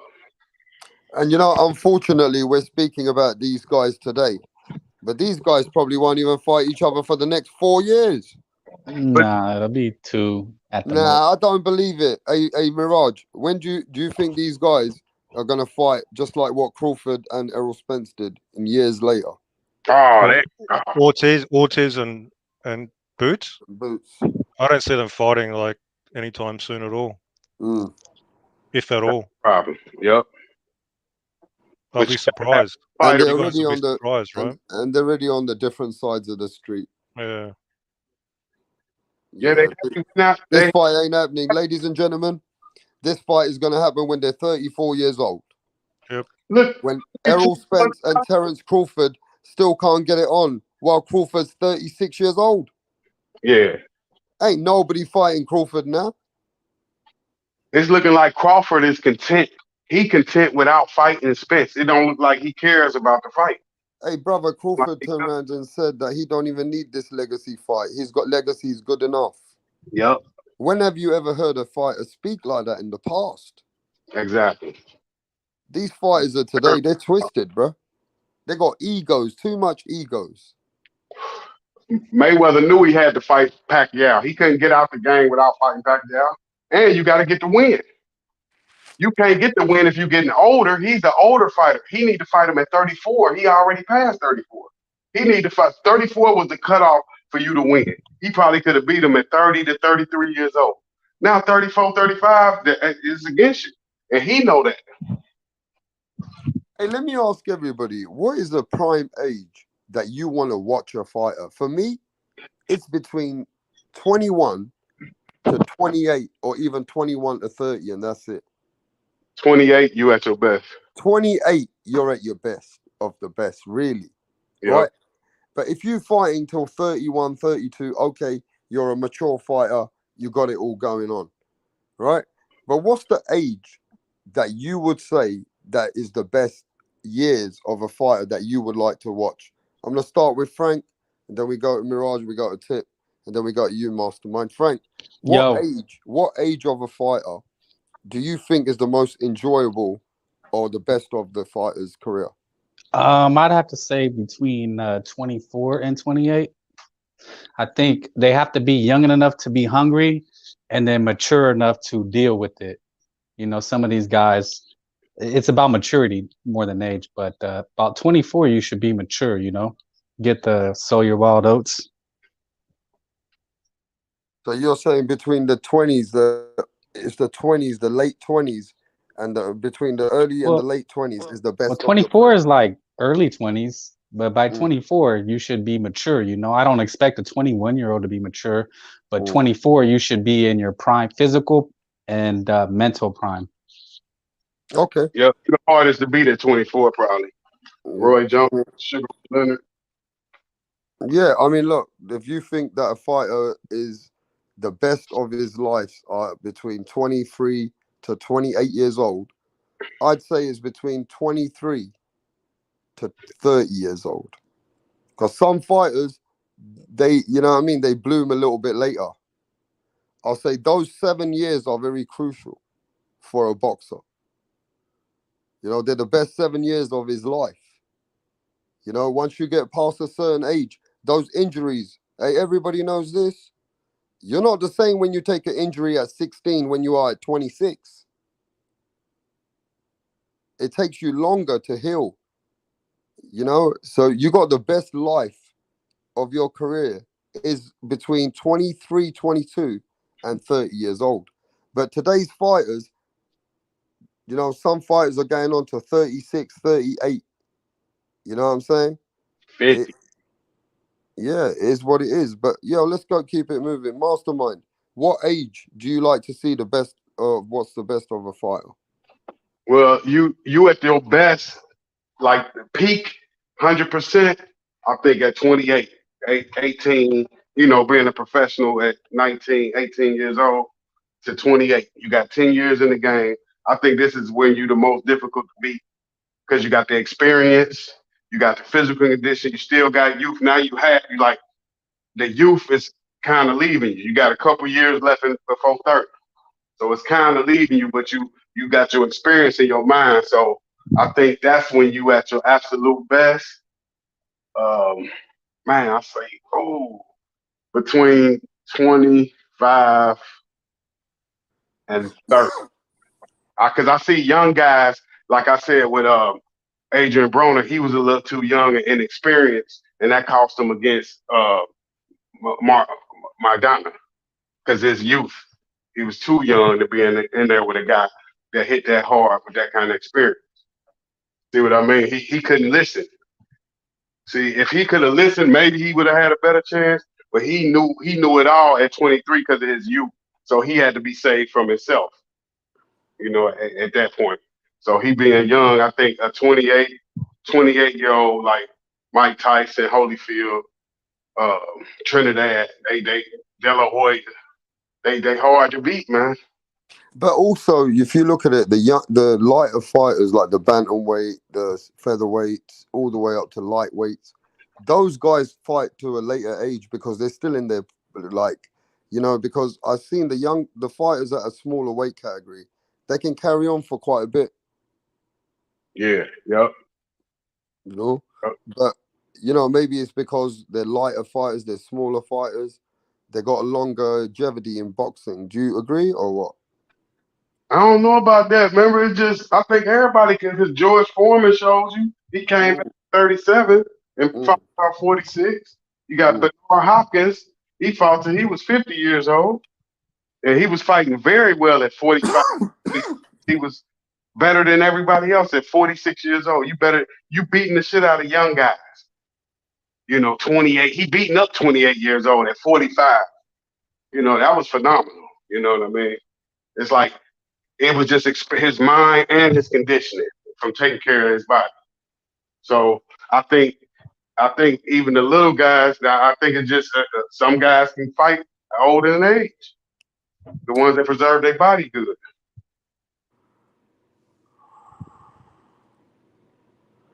Yeah. Ted Bayless, are you there? Yeah. Yeah. Yo, Ted, what do you think's the best age and the prime of a boxer's life? What's his best age? What years?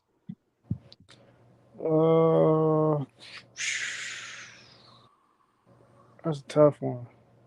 Everything I ask you is tough because this is Rap Star. No, I'm saying because we don't play over here, bro. These are intelligent questions we talk about here as well. Tip wants to play the fence. we don't like this fence shit, bro. You got your youth. You got your youth from like fence 18 to 25, right? And then like once you hit 26, you know what I'm saying, you enter your prime years where you're just like fully developed as a fighter. So I mean, 26, yup. yeah. Okay, what's the most dangerous fucking time for a man who's a boxer? Like, that's his years. You fight a man in them years, bro. He's at his peak. That's it, Tip. You should be able to answer that because 20. you're supposed to be training out here. You're supposed to be putting boxing gloves out there. You should know from what your understanding of boxing is, what is the age could be that, you know, the man's at his peaks. I'd probably say 25 to 20. 24 to 27. Like, or maybe 25 to 28. It'd probably be 25 to 28.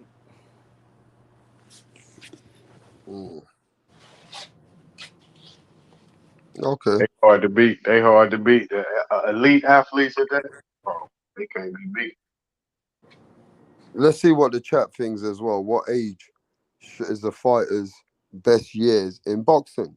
Now, does it matter in what weight category? That's my next question. Frank, does it matter in which weight category it is? Like, you know, if you're a heavyweight, your years of best years could be 27 or 26 to 32 because you're a heavyweight. You're maturing as a man. When you're a heavyweight, you're more powerful as you're growing up as a proper man from 26.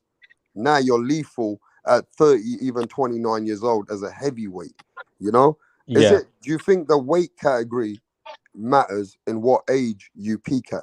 Yeah, I'd have to say, yeah, just like you said, like the lower weight classes, they seem to stick around longer because they're a lot smaller and they're just throwing 100 punches around and it's not really hurting each other.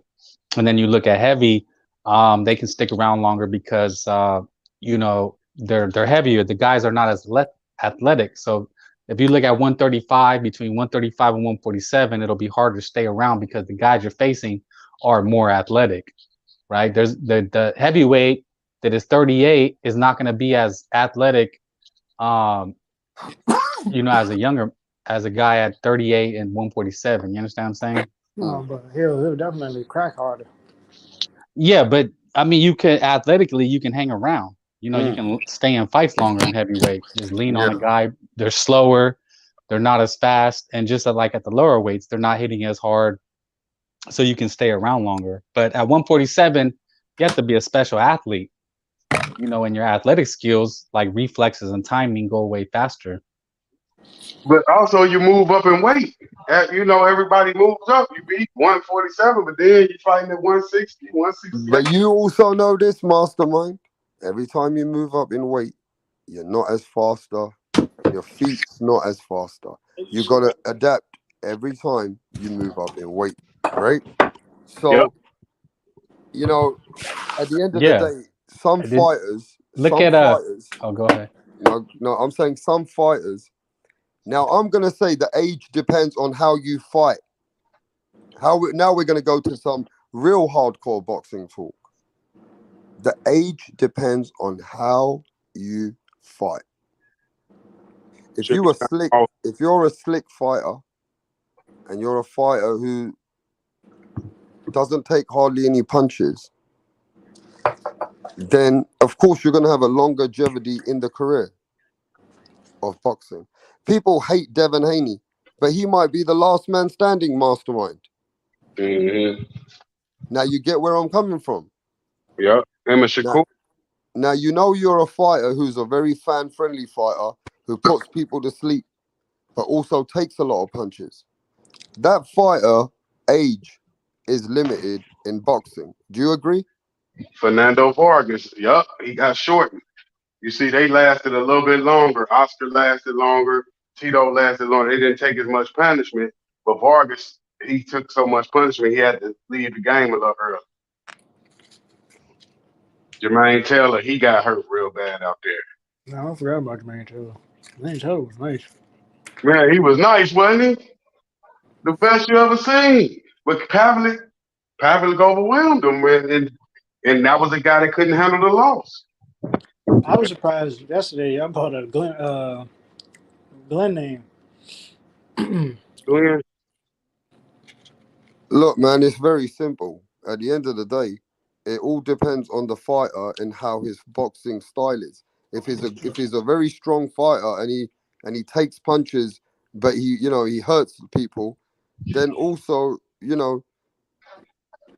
when it's all said and done, he should be a fighter retiring sooner. You know what I'm saying? You should retire no later than 33. Like when you starting out your career, Mm, 33 is that's when you want to retire and have your businesses set up. Because Rocky Marciano showed you how to do it. He retired at 32. See mm, what I mean? Andre Ward, you want to get out of there early. You don't want to keep fighting in your late 30s, early 40s. That's when it mm. starts, and your speech start getting affected. So You know, what you're saying? Let's go to that question then. So Mastermind says that the age of retirement should be 33 years old. If you want to keep your faculties in line and you want to have a good life, invest your money, have your businesses set up, have your property set up, have your family set up. By 33 years old, you need to get out of boxing. If you're a good boxer and you've done good for yourself, you should be out by 33 years old. Good. yeah. Yeah, that's a good one. Frank, what do you think? I think you should be out, me personally, by 30 or 32 max. Yeah, but That's my view on that. yeah, but the money's probably too good. Like, look, Bud is 35. He's still going because he's gonna make good paydays. Earl Spencer's already at that 32, 33. Canelo, and you see they're breaking down, but Yep. the money's too good. The money is just too Yep. good. Like you said, now look at Crawford now in this condition, but look how he gonna be 5 years from now for these paydays. You saying this when the brain damage gets to that, he might not be talking as good if he got to go through Errol Spence, then Jermell Charlo. He can get seriously hurt with them punches, even with victory. He You know, still I know this is gonna get some ire from certain people, but like Keith Thurman, he should probably retire. He's already there, but they putting so much money on the table. He's gonna fight. It's like Triple G. He's fighting, and he said it. It's for the money. It's nothing else. yeah. But when we see Triple G, we're like, dude, please just stop. And he's gonna get another good payday. Probably facing Munguia. So for a lot of these guys, the money's just too good. I mean, people throw mills, and I mean, even for rap for 200 for a quarter mil, you're gonna keep fighting, right? Now check it out. You It said depends, though, Frank. It all A depends. quarter million, you're gonna turn down. That's how No, much a yeah, lot of you these will. Of course, championship guys.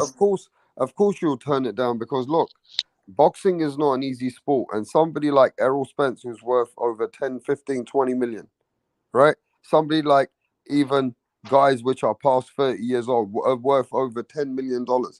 250 grand ain't shit. I don't give a fuck about 250 grand, bro. Yeah, you ain't gonna get him in the ring. But look what he said about Go on. Keith. That's the perfect blueprint. Look, if he gets the victory, I was saying this: beat Pacquiao and retire. Then you come back for the money they offer you when you retire 30-0. See, that's how you do it. When you retire 33, you're right. The money gonna get you back, but that you just boom, make them dangle that rabbit in front of you. Yeah, that's what I'm saying. The perfect example is Keith Thurman. Like, he's made mills, he's got enough money. Why is he gonna keep fighting? Because they're gonna put such a good amount of money. You're not gonna turn it down. Yeah, but he still got some years left anyway. No, but that's exactly what we're saying, Tip, which sometimes you miss. We're saying he's at the age that you should walk away, but the money's gonna be too good. Pacquiao, The age we haven't even conceded age. I said the age you should retire boxing. If you got your faculties straight and you've gone in boxing from the age of 20 years old, you should be out of this boxing in 10 years with your millions. And if you were good at this sport, if you're out by 30 years old, you did yourself proud. Because you don't want to be in a situation where your speech starts getting affected, where you don't want to be in those situations, bro. You don't want to be getting hit to the head. Let's keep it real, right? Fury. Now, Both of them is past they should retirement point. They both should be out the game by now. yeah, really at 32, 33, you should be done. Yep. Really, if you really have done well in boxing. Now, the only way you can stay is like Frank saying, is greed. Now, greed is a bad situation. When you deal with greed and somebody's offering you $5 million, $3 million for somebody like Keith Thurman he can get $3 million right now, $4 million, right? Now you look at an average house. What's an average house in America? 300 grand? No, like 500,000 in a good neighborhood. All right, so let's say he can achieve out of this 5 million. Keith Thurman can get 10 more houses. Yep. You think Keith Thurman doesn't want to get 10 more houses paid off? Highest payday, 1.5 million. That's Come on, bro. against Manny Pacquiao. Dude, I got the perfect example too. Miguel Cotto, like he didn't need to fight Canelo. He should have been done, after all the beatings he took, but they put so much money. It was to propel Canelo, so he didn't turn it down. Thurman got over 10 mil for Pacquiao. He got 1.5. No, that was the guarantee. That was the guarantee. But what? Okay. But what he really got was more than that. But you feel me? That's a retire. So you retire right How there. do you know he got 10 million? Hang on. How do you know he got 10 million? I know things, man. What do you mean? What do you mean? Give us You some don't- evidence that he got 10 million. No. Listen, with the Porter, Danny Garcia, and between what he earned with Pacquiao, he's got over 10 million. Go do your homework first, then come back and talk to me. No, he just made a claim. He got paid 10. Why would Keith Thurman get paid 10 million? I'm just saying, I gave you fights that he's earned that in his career. Which fight? Danny, after all the fights, Keith Thurman got more than 10 million in his bank. How do you know what he's got? Okay, but I'm just saying, roughly, he said he you got know, for because one everything. fight. Listen, you're talking to boxing guys here, bro. You ain't talking to kids. No, So that's don't not an talk to argument. me That's about not an it. argument. Don't talk to me about it. He Keith said for Thurman one fight. has got He said for more one than fight. $10 million. You can't. That's not the argument. He said he got paid for one fight, 10 million, when the guarantee was 1.5. Where does the rest of the money come The from? guarantee was pay-per-view, 2.5. The guarantee was 2.5 million. Thurman, This is the thing, and this is what give me a citation. It's obviously this on the is what internet. Al Just Heyman, give me a link. Just give me a link. Mirage. Yeah. This is what Al Heyman was talking about when Terrence Crawford allegedly came to this table and offered him 25. No. Give me a citation. Look, let me link. break it down for you, No, bro. break it down. Give me down evidence. for I don't you. want to hear stories. Just let me. Unless you're break it personal down for you. friends, unless you're personal friends with Thurman, you don't know jack shit. So you just give me a link. It should be easy to find where he got paid 10 million. Go. Anyway, like I was saying. So you can't. So you're making shit up. Yeah, that's what I thought. When you break estimations, your purse is gonna accumulate. Okay, you're just talking out of your ass. You have nothing, no evidence. Yeah, I give He you didn't get paid 10 million. Trust me. I don't want to. He didn't get paid 10 million. Let me just say this. Okay, and Pacquiao. Let me say this for fuck's sake. I don't want to help Tip Bayless out, but I got quite a few links for you. Okay. All right. So if you want the links, I do have. Thurman's in a private chat or something. Yeah, Thurman's purse. He got altogether 10 million. I mean, Manny Pacquiao got 10 million, and Keith Thurman got 2.5 million. But then their pay-per-views earned them substantial amount of money. Now, what I'm saying How do you know Thurman's cut for pay-per-views? How do you even know that? Because everything's written there and everything's out here on SBN Nation and many other platforms. How much does Thurman get? Now, let me just say this. Combined? Let me say this. It's not the money. The money is we're talking about fighters being after a certain age, and what age? If you've been in boxing, what age should you retire by? If you've won your faculties in straight, and you should be a boxer who's accomplished everything you should have been accomplished, what age is good for a man to retire? Okay, Lennox Lewis's career didn't even start until like 32, so you can't just put a hard line. So it really but what we're depends. saying is scientifically, what we're saying here, you dumb fuck, is what age should a man really retire? I don't even know what that means. Well, what age should he retire? If you're just going to come out here with your own views and not get involved in the conversation, is what do you think as a man is best for him to retire?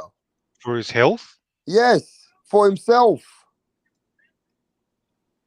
For the person's health? I don't know, maybe obviously as soon as possible if it's health related, but that God. For a boxer, it's about like how much money have you earned, what have you accomplished? Ooh. I mean, your criteria is just health. I mean, if you're worried about your health, you wouldn't even start boxing in the first place. I mean, I don't like that Your whole Yeah, but question is just, again, it's very simple. Boxing is not a long career for anyone, bro. well, it is for some. Yeah, but some people, because they stay in it because money's there and greed plays a part. Like Frank said, Well, you can't blame Keith Thurman for not retiring. If he's going to get offered between $3 or $4 million or any kind of money he gets, it makes a boxer want to yeah. cash out. Then he They should want to make retire. money. If you're getting a lot of money, then why should you retire? Money's Exactly. important. Money's Money's important. And Fucking greed, oath. yeah, but greed can fuck you up as well. Yeah, And but that's like when in Triple G's case, he's made so much from the Canelo fights. Yeah. He doesn't need to fight It's not anymore. He necessarily, should bro. retire. Yeah. The money isn't necessarily the problem. It's No. the fighters just wanting to be active and fight. that's true as well. And what about the people? The pressure from the people. You look at Tyson Fury. He accomplished everything. So you still got to think he still get pressure Yeah, from. but Tyson Fury and other fighters say they can't retire. Like some boxers, they get depression. If they retire, they don't think they're worth anything, like worthy to themselves. Some boxers, they need to be in boxing because they Yeah. don't know anything One else. guy I think that was They like get that was mental depression. They've got, all these two boxers might guys. look good in the ring, Yeah, I but they're think not two strong guys. outside the ring, some of them. But Two guys that were like that were Shane Mosley and Roy. They just kept fighting and fighting. They weren't making the purses anymore. I think they just, like you said, the limelight, the staying active, busy. A prime example of somebody like that is DeMarcus Chop Chop Corley. Oh my God, he's still fighting, isn't he? Yeah, Chop still fighting. damn, he's still fighting. He was fighting Yeah. with kids. Chop is out of Vegas right now. He still be training and everything with all the young guys. But don't forget, Tyson Fury is under pressure to get undisputed from Alexander Usyk. So it's still the people. He still got pressure from that. Yeah, let's get the new guest. We got boxing people in the building. What's happening, Carl? How are you, Rap? How are you, Hey, panel? thanks for coming on the panel for the first time, mate. No worries, brother. Yeah, mate. Where you from? Melbourne? I'm in North Queensland, bro. Okay. How's the weather out there? What's that, bro? Sorry, I missed that, man. I was a bit choppy. How's the weather out there? The weather? Oh, it's fucking hot. Man, it's cold as fuck over here. I'm coming over there, mate. Fucking 41 degrees yesterday, bro. Yeah, man. Fucking hell, you can cook an egg in your shorts. So what do you think about this conversation? What's the best years of a boxer's Oh, man, life? I think it depends on the way you moved. I think you look at guys like Dimitri Bivol, 21 fights. Look at he's in the best shape. He's in the best position he's in his career. What is he, 31? Yeah, I think so. Yep. Wait, Bill 31? I'm pretty sure he is, bro. He got 2 years left till he retire. He out of here. Yeah, exactly. 32 years, sorry. So, yeah, he was born 1990. Yeah, so, it all depends on how the boxers moved. I mean, if you're in the PBC, you're going to be fighting until you're fucking 40 to get a championship fight, in my opinion. But I think it's the way guys have moved, man. I think different promotional companies move their fighters. The Eastern European guys, they're wired fucking differently. Those guys, look at Artur Beterbiev, like the guy's nearly 40 and he's still knocking motherfuckers out. And I think the weight division is a huge thing, man. Like you can't be a heavyweight boxer and fight for 20 years and take that type of punishment, Yeah. Your body just can't handle it. George Foreman did it till look how old he was. Yeah. How good was that? Yeah, he was knocking out. But only reason they stay in it is like Tom Brady. You too damn good. He's too good. It's like Brady can't leave because he's up there. Nah. Now he can't at this point. But I'm saying the past 5-10 years, he could have been retired at 37, 38, 39, but he's too good to retire. And that's how boxers is. Nah, I heard Brady came back because of the divorce. But he just won the Super Bowl though. Look, what, 2 years ago? Yeah, but if he would have got divorced after he retired, then she would have got a collection of money from him. Exactly. He about to hit her for the loot. He gonna hit her for half of her shit and win another Super Bowl. He about to be a billionaire when he get his pension. He gonna be on top. Smart. I think it comes back to how you set yourself up to look at a guy like Roy Jones Jr., man. I seen him fight Danny Green here in Australia, man, and Roy was a shell of himself fighting Danny Green, mate. Like Roy should have retired well before he fought Danny Green, but he wanted that bang. And please tell him the perfect time for Roy Jones to retire after he beat Antonio Tarver. That was 50-0. He had 49 but he really hadn't been beat. He should have retired after he got that close victory against Tarver, and he would have been known as the greatest, right there with Money Mayweather. The first one? Yeah, he should have retired right then, 49-1. That's perfect record. Nobody beat you. You've never been down, knocked out or nothing. So he would have been like Mayweather, but he gave him the rematch and got knocked out. He should have retired just like Lennox Lewis retired on Klitschko. Smart. Now, let everybody look at the screen right now. Right now, you got the executioner. Whoa, that's the alien. Now, this man is an inspiration to men older. He's still older than most of us today. He's way older than me. Well, and this man was fighting to the age of 50 years old. And let me tell you something. God has been great to Bernard Hopkins because he aged gracefully. When he was in his 40s, it's like he was in his early 28s. Yep. I mean, he was one of these fighters that even 41, 42, 43, 44, all the way up to 46, 47 was fighting at the elite level. How did this guy age? Is he the oldest fighter who won a title again? Is it him?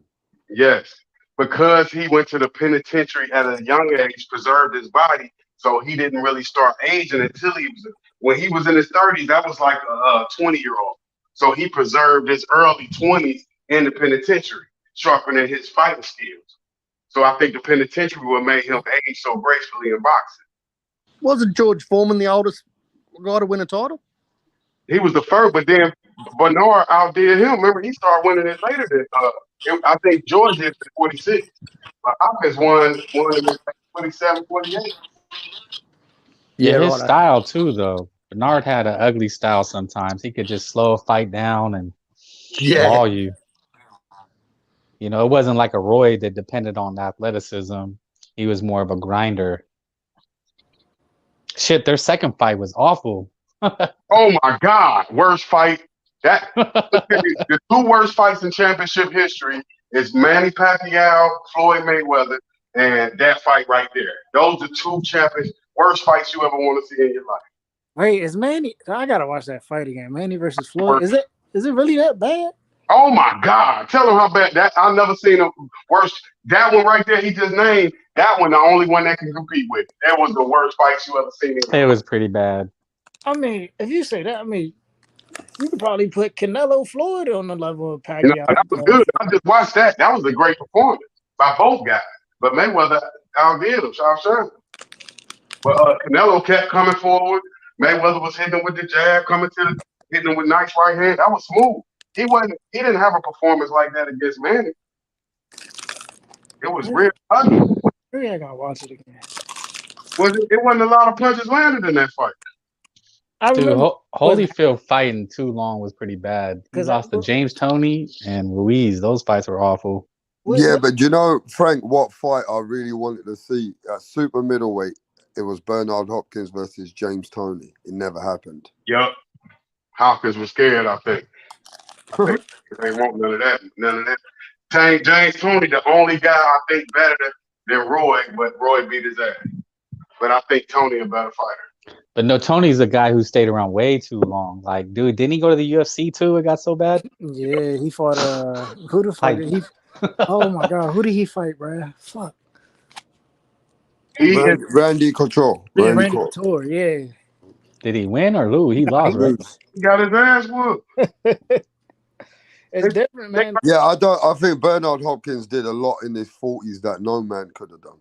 Yeah, but Toney was pretty old when he beat Holyfield, right? For a heavyweight title. That was massive. James Toney beating Holyfield, that was massive. What about Sam Peter? He fought Sam Peter twice. Peter should have knocked out Toney in the first round with the size difference. He's the only small guy that could fight. Like James Toney could fight Tyson Fury and make it competitive in his prime. See, he size didn't help you win against. I mean, it helped you win, but you couldn't dominate James Toney because of his defensive skills and head movement. You couldn't see where his punch was coming from. Yeah, but he fought way too long. He just kept fighting and fighting and fighting. Dude, has like 70 or 80 fights now? Yep. Holy sheesh.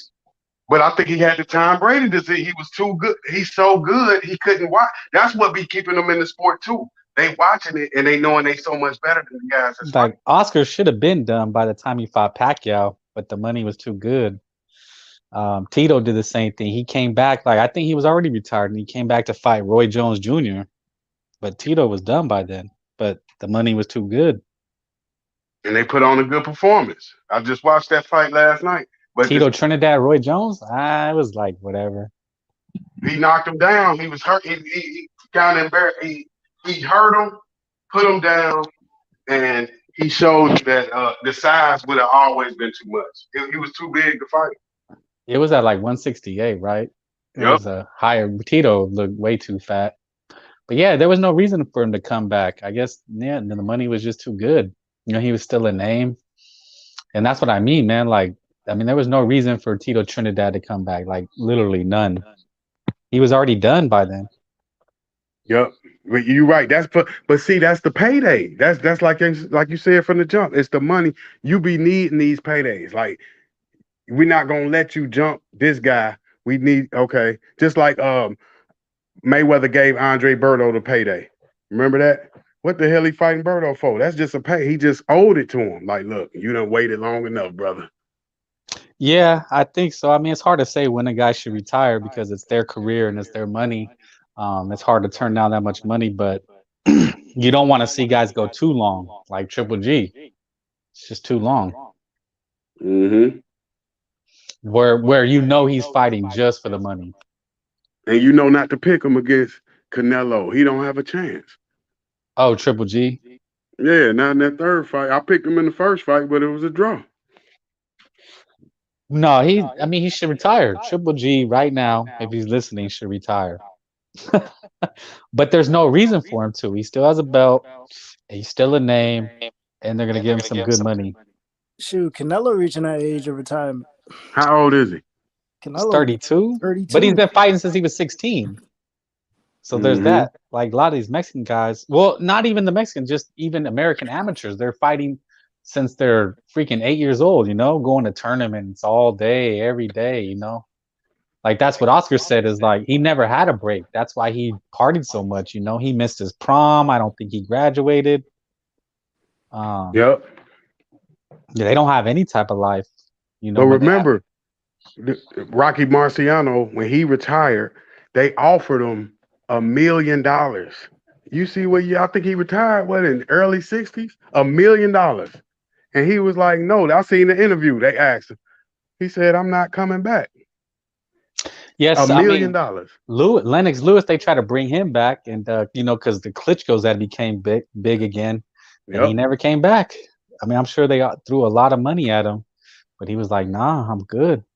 I think for certain fighters, going up in weight shortens your longevity too. Like who? I mean, no, I know, like Tito. Yeah, Tito. He was always his highest weight should have been like 160. James Toney is a dude who shouldn't have went up to heavyweight. Well, he won a title. Yeah, but James Toney took a lot of punishment after that. He kept fighting, but it wasn't the same James Toney as it would have been if he would have stayed at a lower weight. Yep. Yeah, but the money was too good at heavy, and the you had a hold Holyfield. The food was too good. He couldn't stop eating. Remember, he left the 160. He left Roy Jones at 160 to go to 168. Right after just like Lopez.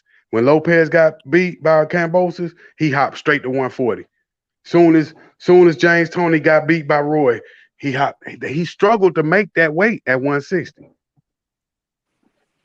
It's like what you were saying earlier. You said like Thurman should retire. If Thurman goes up to 154, Thurman should retire.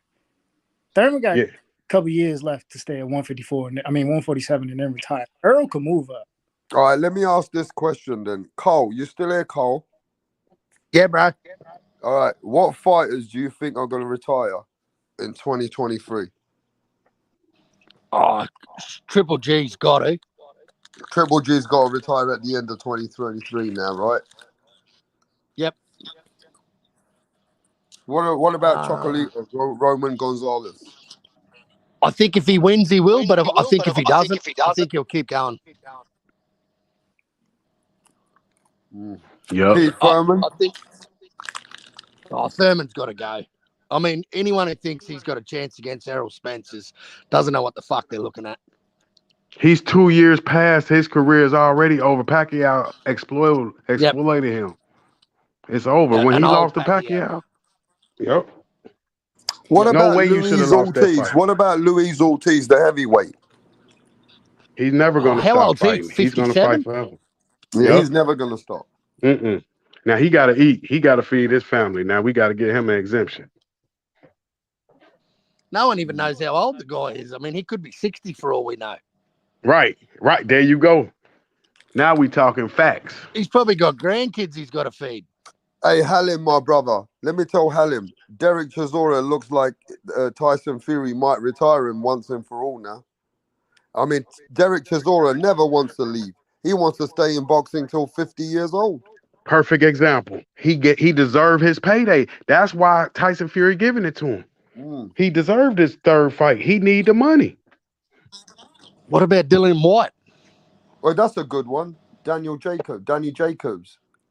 I thought he retired. I didn't even know he was fighting still. Yeah. Right. Danny already out of here, Rap. Somebody said Danny Jacobs still in the game. the Darrell that just got knocked out. He needs Hey, it's over. Yeah, it's over. Yeah, Anthony Darrell. He's done. Yeah, 38. See, he fought 5 years past his prime. He should have retired after. No, but somebody said I wasn't right. Sorry to interrupt you. Yo, Tip or Frank, just take over for me, guys. Keep it steady. I'll be back. With the Darrell guy, like when you have a name, they throw a $250,000 in front of you, like because they want to make Plant, build him back up. So yeah, a lot an of ex-champion, a lot of journeymen, a lot of guys with miles on the clock. They want to put people up against a good name. I see George Kambosos being one of those guys. I see George Kambosos being a guy that if someone wants to. They want to test the waters at 135 for a young and up-and-coming boxer. That's the type of fighter I see George. Guys like Ortiz, things like. I got two names that are going to be controversial that should quit, but really should probably is Danny Garcia and Jojo Diaz. They should probably retire. Danny, perfect retirement, like you said. Successful that's career. A no-brainer. But I mean Danny because he probably could still be fighting and getting good fights, but he's just food now. Because of his name, and he's an ex-champion. And you don't want to see him in there. This is the time to retire because I don't want him to retire after a fight with Charlo. You don't want him to get derailed. Danny's going to get derailed. And he's not even that old either. He never been hurt. He never even been down. So he got to retire now with a successful career. He has the opportunity to get out at the right time, but that's what I'm saying. They're going to offer him too much money for a name that they want to build up, because he's a name that a young guy would want. So you think he'll get in there with Charlo for the right amount of money? Why wouldn't he? And see, that's would be. I think that's cool, but that's your retirement right there. I'll fight Charlo and I'm out. Well, the name I think that they'll give Danny is a Fedora. That's my prediction. Yep, easier What fight. about Beterbiev? What about Beterbiev? How many more years has he got left? The light heavyweight? Yeah, but 39 years of age. The difference between Danny is I don't know if he made as much as Danny has. Danny's made some good purses. Who is Beterbiev? You talking about the light heavyweight? Yeah, 175. Oh, the killer. Yeah. That's why Andre Ward retired. He had Bivol and that dude on his ass. He got out. The walls was closing in on him. That's the fight we need to see at 175 is Bivol and Beterbiev. If that don't happen next year, that's a shame, man, because that's an undisputed fight that we need to see. Yep. Nowhere to go. They got nowhere to go. Yep. Disprove a duck. Yeah, but it looks like the politics are going to It's get like in the way. heavyweight, man. We need Usyk and Fury. What do you guys think of Usyk and Fury? Hell of a Fury fight. all day. But now they're trying to make it. Now they're trying to put Hrgovic in Usyk's way, so he might have to drop one of his belts. Mate, Hrgovic was given a gift against Big Bang. Big that was Bang a beat good him all one. day. Man, I think I think Usyk should force Tyson Fury hand, go in there with Wilder, like, because that's what Fury trying to dangle Wilder in front of him. Well, If no, he beat Fury Wilder, and Usyk are fighting. They're already working on it. From what I Yeah, heard, they that's a already have a given. date and everything. Yeah, I reckon too, mate. I reckon we're going to get Wilder Fury 4. I can see it. I can see it. Well, that's And it's if a he shame. We beats should be seeing Usyk. undisputed. We should be seeing undisputed at heavyweight. Was Lennox Lewis the last undisputed heavyweight? I think yep, so.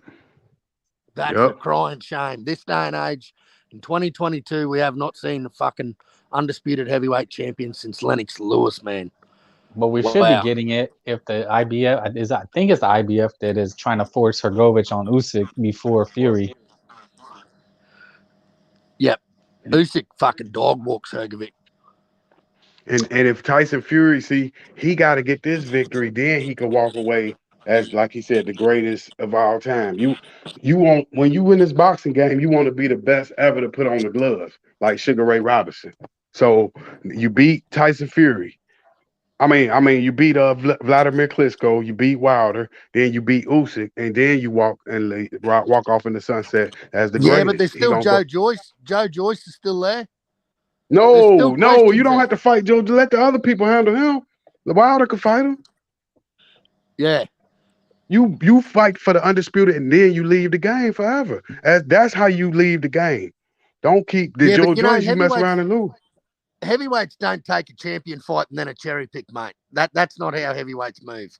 And the way Tyson Fury moves fucking shits me to tears. He'll take one good fight and then he'll take 2 cherry picks. Yep. And that's how he preserved his career. Yeah, that's bullshit. That's genius. Look at him. He got $100 million in the bank doing that. Oh, of course. Yeah. I just, as a fight fan, as a fan of the sport, I just don't like how guys move like that, man.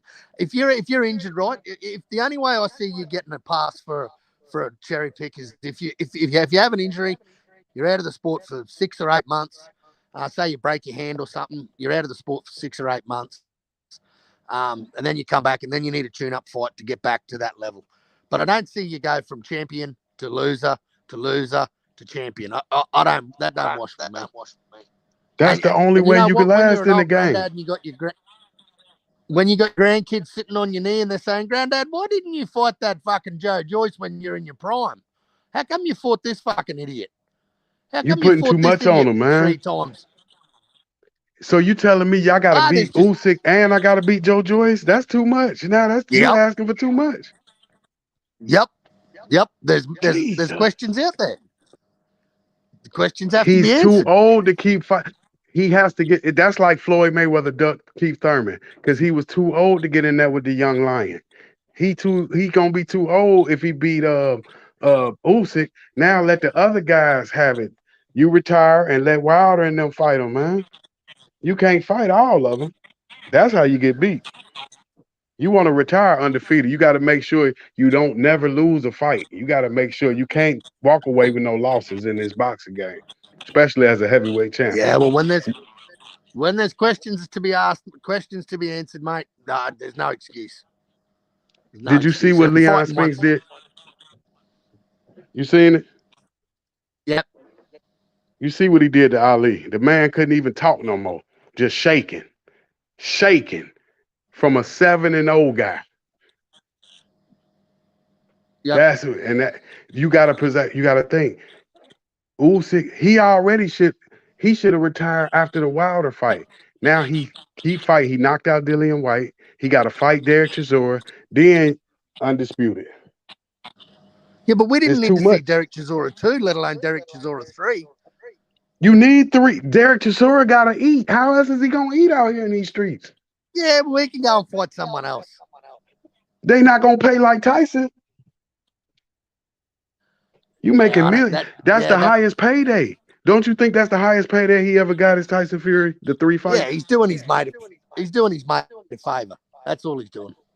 Canelo, Triple G. Same thing. We trying to that's the only reason Fury and Wilder keep fighting each other. Wilder like, man, I need another payday. Fury like, okay. That's the only way. Because how you gonna sell a 4th fight? That's gonna be unprecedented. I've never seen a 4th fight and it's only been. You got to win one. Both of the guys got to win for you to have 4 fights or a draw or something.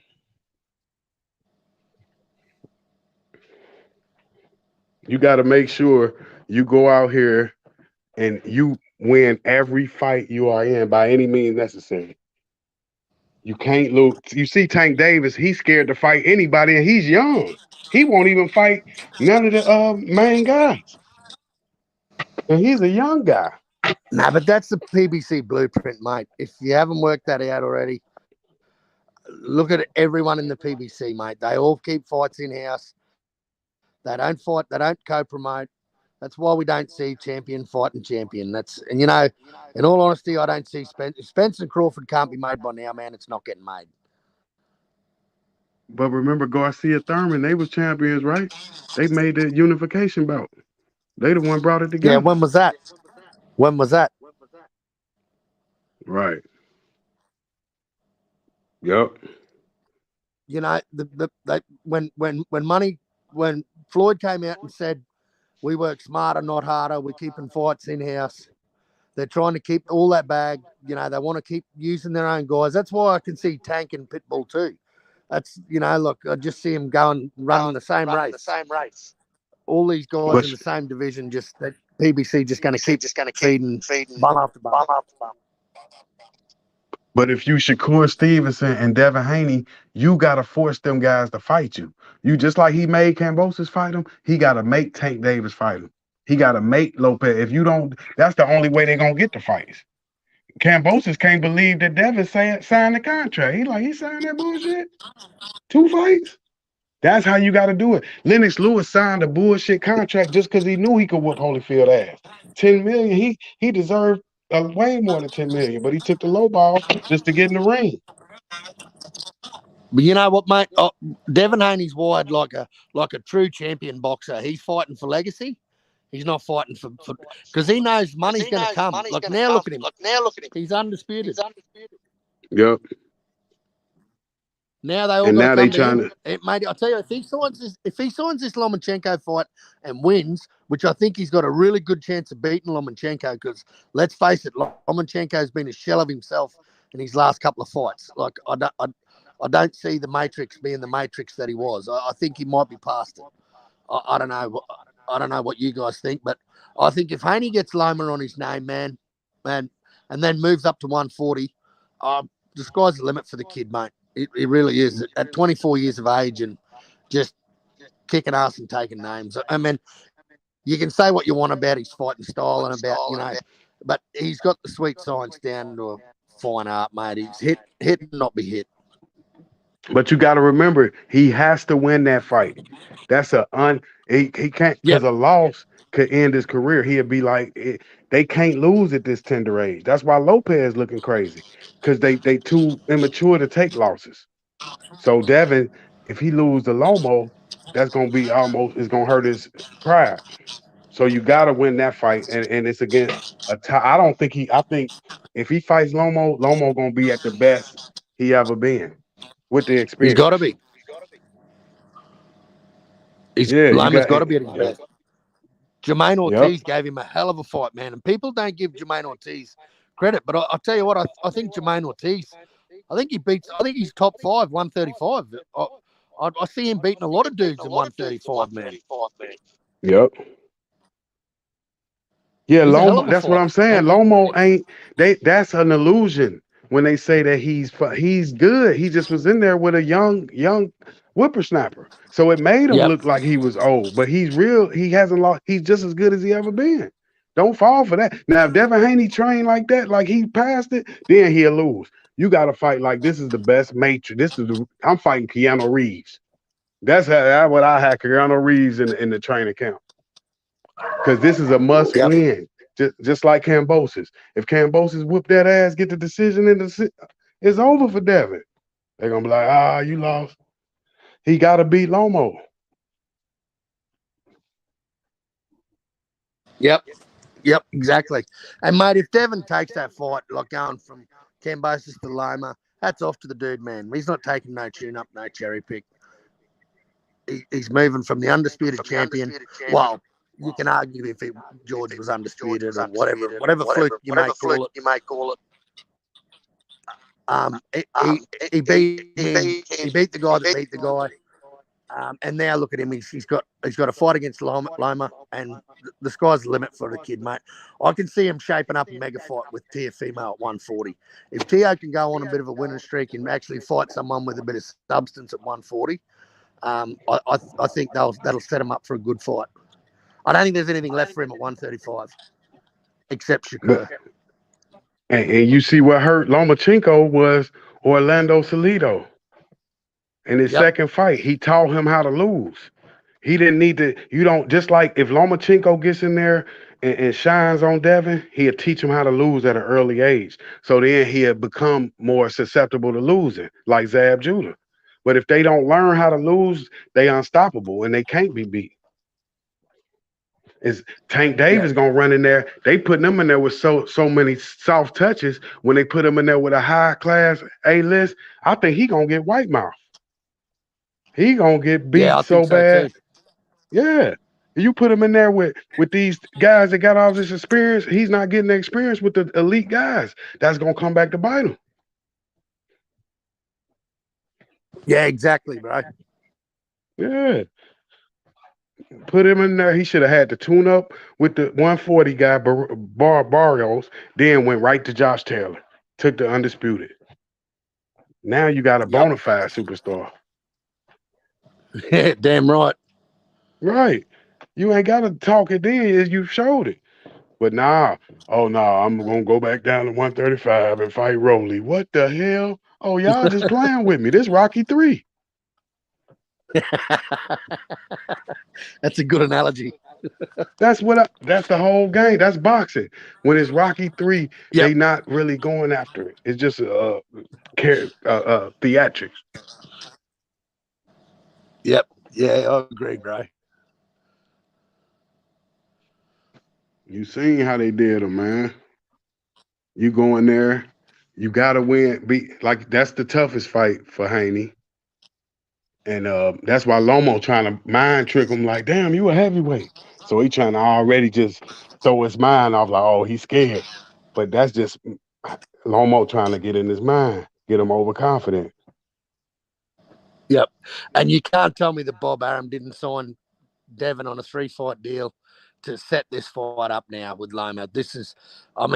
Bob's just sitting at home licking his lips, just going, here we go. This is the fight he wanted. He's got the youngest undisputed champion against the Matrix.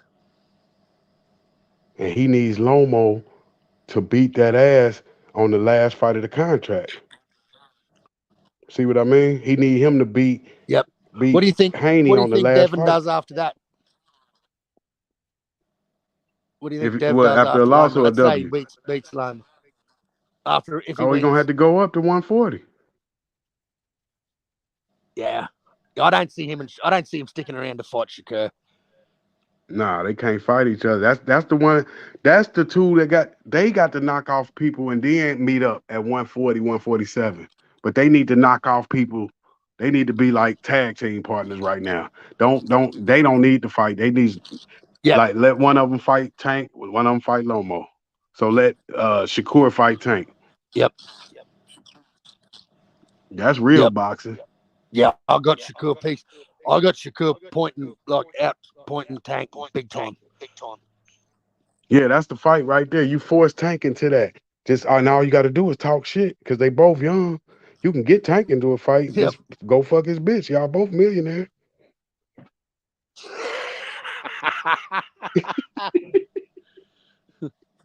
Hey, you see how Mr. T got the fight with Rocky? He said, that's a good girl. He's like, look at the girl. He made it personal. Rocky like, man, make the fight, man. I'm about to whip his ass, Mohawk having ass.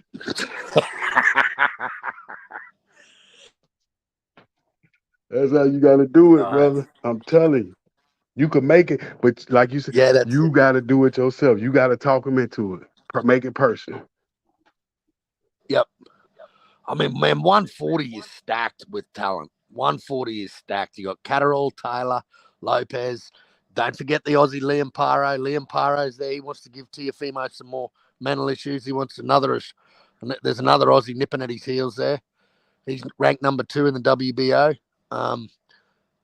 We got Regis. Man, it's crazy. Zepeda. It's a really well-stacked division at 140. And Lopez, he's a Hall of Famer who lost too early that never became a Hall of Famer like Adrian Broner. You can't lose at that age. It fucked him up. It did. Now it did. Yeah, he was gonna be one of the greatest you ever seen because he got the big counter punches, big right hand, left hook. Come on, man. You can't lose that early. He needs someone in his corner that won't tell him lies, mate. That's what Tszyu needs. And in my opinion, he needs to get rid of his dad, get someone in his corner that's going to tell him the truth, not tell him fucking lies. Damn. Yep, you're right. And I like his dad too, man. I think he's got more charisma than fucking R2D2, mate. He's brilliant. I think he's good for the sport, but I think he needs to step back and let someone take over in his corner, and just be the mouthpiece, you know. Listen, if he had as much control over Lopez as Bill had over Devin, he would have beat Kambosos. Yeah. His daddy going in there, man, knock him out, boy, knock him out, son. Hit him with the punch. He said, hit him with the punch. I said, what the hell kind of trick? He was good up until I don't understand, man. Well, he was telling him he was winning rounds that he was clearly losing too. Like, exactly. You know, I've never seen a father do that. No, yeah. I don't know why he needs to lie to his son, but he must have thought he was going to knock him out. I think he thought he was going to knock out George Kambosos. Yeah, like you said, that's why you saying he need to be out the ring because he's giving them bad advice. Win the fight. We don't need a knockout. Just win. The knockout gonna come naturally. Yep. Yeah, exactly. Yeah, he would have knocked out Kambosos easy. David Benavidez' father, Jose Benavidez, another good, you know, character in the sport. I just love how his dad talks so much shit that, you know, David's got to come in and back it up, man. You know, some of these guys' fathers are brilliant for the sport. Yeah, this guy you talking about, a guy that could have retired undefeated. You got to think, we looking for pure greatness. And when I say greatness, the greatest ever to put on the gloves. Right now is Money Mayweather. But you could have somebody better than Mayweather. They could seal their legacy better than him at 50-0. And you don't need 50 fights to be better. No, but you need to have a resume that, like I was saying about, you know, Tyson Fury, when you're old, because you know what, when you're old and you're sitting back with your grandkids and you're looking over your resume, I'll give me legacy any day, mate, because that's what people are going to talk about. They're going to talk about the fights you had and how much of a monster you were, moving from killer to killer to killer. Not going from killer to fucking Uber driver to fucking, you know, a porter at Caesar's Palace to a fucking sandwich maker at Subway. But remember, he's one fight away from being the greatest heavyweight of all time.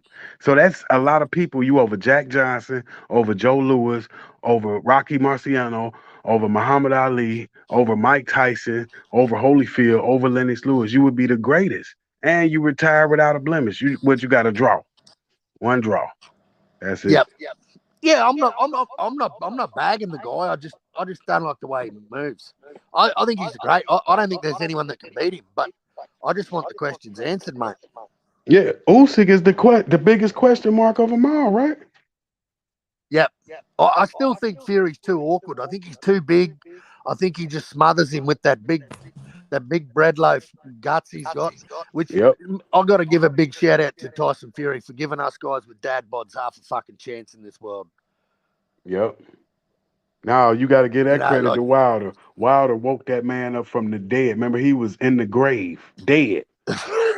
He was dead in the grave. He had them CPR. He got him out the grave and made that man the greatest heavyweight of all time. Yeah, man. Yep. Yeah, they gonna put Wilder name on Tyson Fury tombstone. Like this the second he resurrected him from death. Yeah, that's true. Yeah, remember he was That's true. you out here searching for a payday. You scared. I'm like, look, we got the greatest fight of all time, Wilder and Joshua. Y'all just gonna make sure both of y'all lose. Now, don't nobody even give a damn about the fight. This was gonna be the best heavyweight championship fight of all time, and y'all just fucked that up, both of y'all. Yep. Joshua got poisoned. Remember, he got poisoned in Madison Square Garden. They done put something in Joshua water. He come out having a seizure in the walk off. Yeah. He get fucked up. Yeah, I mean, lose.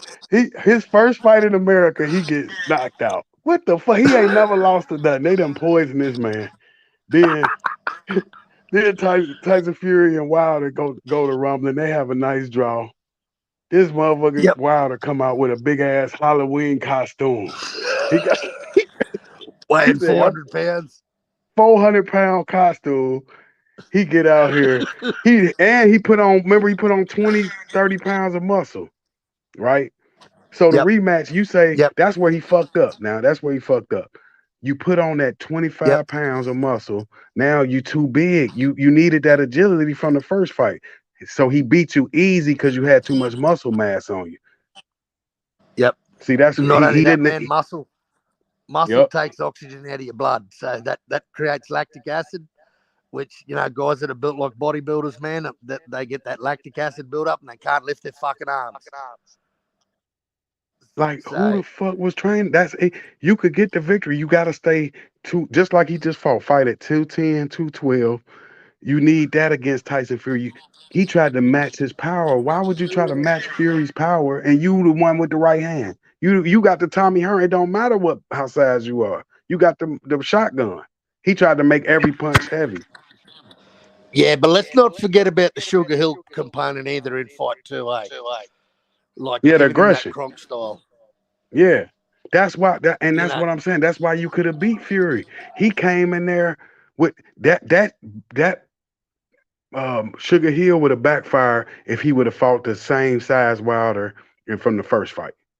It worked because he muscle mass with Tyson. He needed that foot. He needed to be able to get away. He had to lean on Fury. That's why he got him out of there quick. He got Wilder out of there in about 7 rounds. He was tired, getting beat on with the Sugar Hill. Yep. He wouldn't have went out that quick in a 210 frame. Yep. Yeah, I think that's a match. That's a match made in heaven. That's like Dolly Parton and Kenny Rogers Islands in the Stream shit, bro. Right. Sugar Hill and Tyson Fury. I think that's a combination that's just. I think that's just set. That's really set taking Tyson Fury to the next level. And I don't think there's anyone that can beat him. But man, I just want to see him take these fights, man. I just want to see him take Joe Joyce and and then Usyk. I know he's helping a friend out with Chisora 3. I know and you know what? The British fans probably love it. Rap, you can probably vouch for that, bro. That they'll sell out the O2 Arena, get 2 British greats in there and sell that fight out. But it's not what boxing fans want to see. Yeah, I mean, but you got, like you said, Chisora. He's back against the wall. He got to get this money. He got to get it. Tyson Fury, he needs to prepare for Usyk. He's on his way out the door. Yep. Lennox Lewis, he had the war with Klitschko, left. They want him to come back to get his ass whooped. Why would he want to do that? Why? He just had a tough fight with him. That's why Roy Jones became the punching bag he is now, because he came back for the rematch with Antonio Tarver. He would have never lost. He would have retired with no losses, man. Yep. That's what I'm trying to tell you with Tyson Fury. You put him in there with Joe Joyce, then you put him in there with Usyk. Man, like, that's gonna be one of them guys. Because of his age, he will lose. Possibly, it's a good chance because of his age. Yeah. How old is Tyson? Fury? Got to be what, 33, 32? Yeah, I don't know, man. But like I was saying, heavyweights can't stick around for 10, 15 years in the top division, man, just because your body just can't take it. Hey, what's going on, guys? Yeah, I was telling him, man. I'm back. Yeah, listen to this. Let's talk about this fight that's on Saturday night. Regis Prograis, Jose Zepeda, and this fight is for the WBC super lightweight title. It's a big fight. Jose Zepeda's been looking amazing, knocking people out again. Right, he's had a few losses, but with top tier contenders. Top tier fighters. At world level, he's been fighting consistently. Now we got Regis Prograis, who's hungry since the Josh Taylor loss. Now this is a fight that we need to talk about because this fight is happening. This echoes, bro. Who's echoes? Where's the echoes coming from? Anyway, this is a big fight, man. Let's talk to you, Cole, about this fight. Yeah, I got Regis, bro. I just think he'll outclass him, and I think his output, his high percentage puncher. I just see he's explosive. Like he is just a really in-your-face type fighter. I like Jose Zepeda, but I just see Regis Prograis just going to. Would you talk about levels in boxing, bro? I think we're going to see that on Saturday. Zepeda never lost, right? No, Zepeda's lost to Ramirez. Zepeda's lost to a couple of fighters. Oh. And Regis lost to Josh Taylor. Yeah. Man, that's a tough one, man. I can't. Oh, see, I don't think I seen Zepeda. I was saying before, Rap, like 140, man, is stacked. Yeah. It is stacked solid with some really good competition. Yep. And, don't forget we're going to have Devin moving up there soon. There's a little Aussie guy, Liam Paro, man, that just beat Brock Jarvis, Jeff Fennick's fighter. I thought Brock Jarvis was the next greatest fucking Australian boxer, but, man, Liam Paro knocked him out in the first round. Brock Jarvis came in with, I don't know what he was planning on doing, but he just came in all guns blazing, and Liam knocked him the fuck out, man. And Liam's elevated himself to number 2 in the WBO. And I think, man, I think he gives everyone. I think he gives Catterall. I think he gives Taylor trouble. I think he fucking beats Lopez. So, 140, man, is the division that I'm keen on keeping an eye on for the next 2 years. Damn, you say he beat Lopez? Damn. Oh, man. That's my favorite fight. One of my favorites, man. Lopez. Jesus. Yeah, man, you go watch some film study. You go watch this Liam Paro kid, man. He's a little guy, but fuck, he is explosive. And he's real quiet. Like, he's like Bud Crawford. He doesn't do interviews. Like, he's not really good. He doesn't promote himself well. But he lets his fucking hands do the talking in that ring, man. Yeah, that don't make no sense, man. For these guys to be on Crawford, it don't matter if you could talk. You got to have the people that can speak for you at least. I mean, They don't have nobody. They don't even care. Yep. Yeah, they let their hands do the talking, bro. But the trouble is, you need a promoter, though. You need the shit. You need the shit talk. The shit talk's what sell fights, man. Yep. Look at Conor McGregor. Thank you. Biggest shit talker in the world, and he's greatest, one of the biggest sellers. And he the best, like you said, he the number one. Event. Yep. So that's where some of these guys, that's where they fall down. And I think George Kambosos, after the first fight where he tried calling Devin a fucking rat and a snitch, and I mean, man, that type of shit talk just didn't wash with anyone. That was the worst type of trash talk I've ever seen. That's trash talk gone wrong. Yeah, like you said, just hire Conor McGregor to write you some shit. He the best shit talker. Like you said, he sold the Mayweather fight with his shit talking. Yeah, of course he did.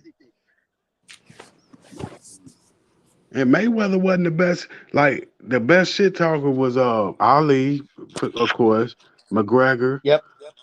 You know what I mean? Deion Sanders, prime time. You know, you got to know how to talk that noise. Roy Jones Jr. Mike Tyson wasn't a big talker. Yeah. Mike Tyson would just sit there and laugh and go, "We'll see on Saturday night." He was menacing though. He was like, they liked his, yeah. He did, yeah. You right. But when he did talk shit, he was up there with the best. I'll never forget Peter McNeely when they stood in that ring, when that Peter McNeely tried making poetry about Mike Tyson, and then when they stood in between that referee and he's bouncing left to right, and Tyson's fucking eyes never left his. Yeah, we all know how that played out. It's like that was a great fight there. I mean, everybody in the world knew Peter was gonna lose, even him with the poem. Now that was a great one. I think even Peter's family, like everyone, his whole family was there at the walkout. They were nearly in tears, like as if it was the last time they were ever going to see him. Yeah, but like I say, now the people that you got that could break the Mayweather record as the GOAT is Terrence Crawford. If he beats Errol Spence undisputed, then he goes up and beats Charlo. He then goes down as the #1 fighter of all time with Sugar Ray Robinson and Money Mayweather. Yep. 3 undisputed. You know, a guy like Boots Ennis, back to the start of the show when you start about Virgil and Boots, I just said, Boots has had 29 fights. What's his biggest fight? Sergey Lipinets? Like, he needs to get out there and test the waters, man. Did he knock out Lipinets? I think he did, yeah. Now Sergey he's one of the best fighters ever at 140. Only reason he lost was 147, right? Yeah. Yeah, he was a great fighter. One of the best I've ever seen out there. Great defense, great offense. He was great. Yep. But at 147, he was a little too small, I think. Yeah, and I mean, you look at Virgil against when Virgil fought Mean Machine. Like Virgil made him look really average. Virgil Ortiz beat Mean Machine, knocked him out too. Yeah, 9th round. Oh, I see. They're two guys, man. Virgil and Boots are on a crash course, and man, this is another fight that we've got to see. Yep.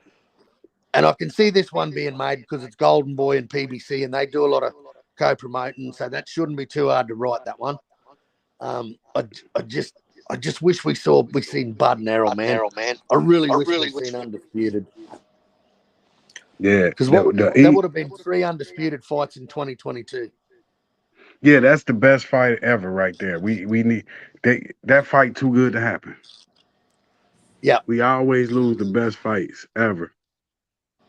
It's crazy, man. It's like all the greats of the bygone era that are in their grave. They'd be rolling in their grave, going, the fans are the ones that missed out in this fight.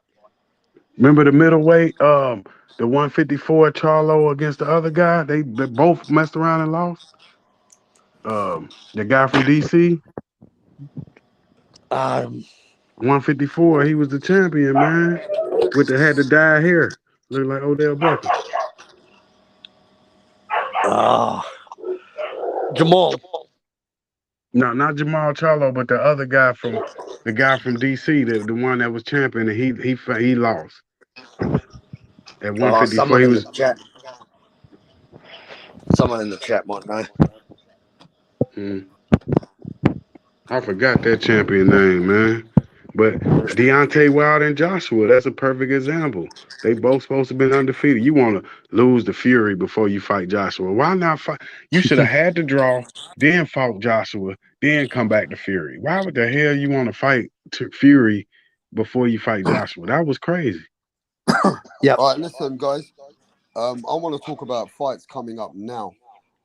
David Benavidez said today that people don't need to believe anything, but I'm going to beat the fuck out of Caleb Plant. David Benavidez says that I am a man who's going to put a beating on him.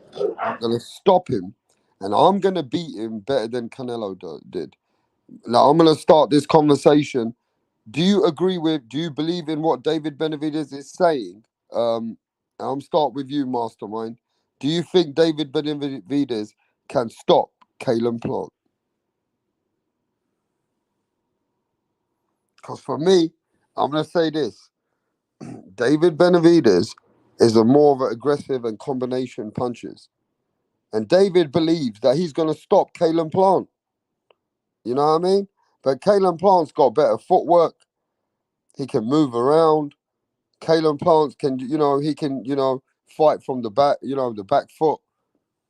And, he can take his spots. Whereas David Benavidez is going to come one-sided, one way, and constantly keep coming like a juggernaut. David Benavidez is like a juggernaut. He is like Joe Joyce. If you can't stop David Benavidez, he's going to keep coming.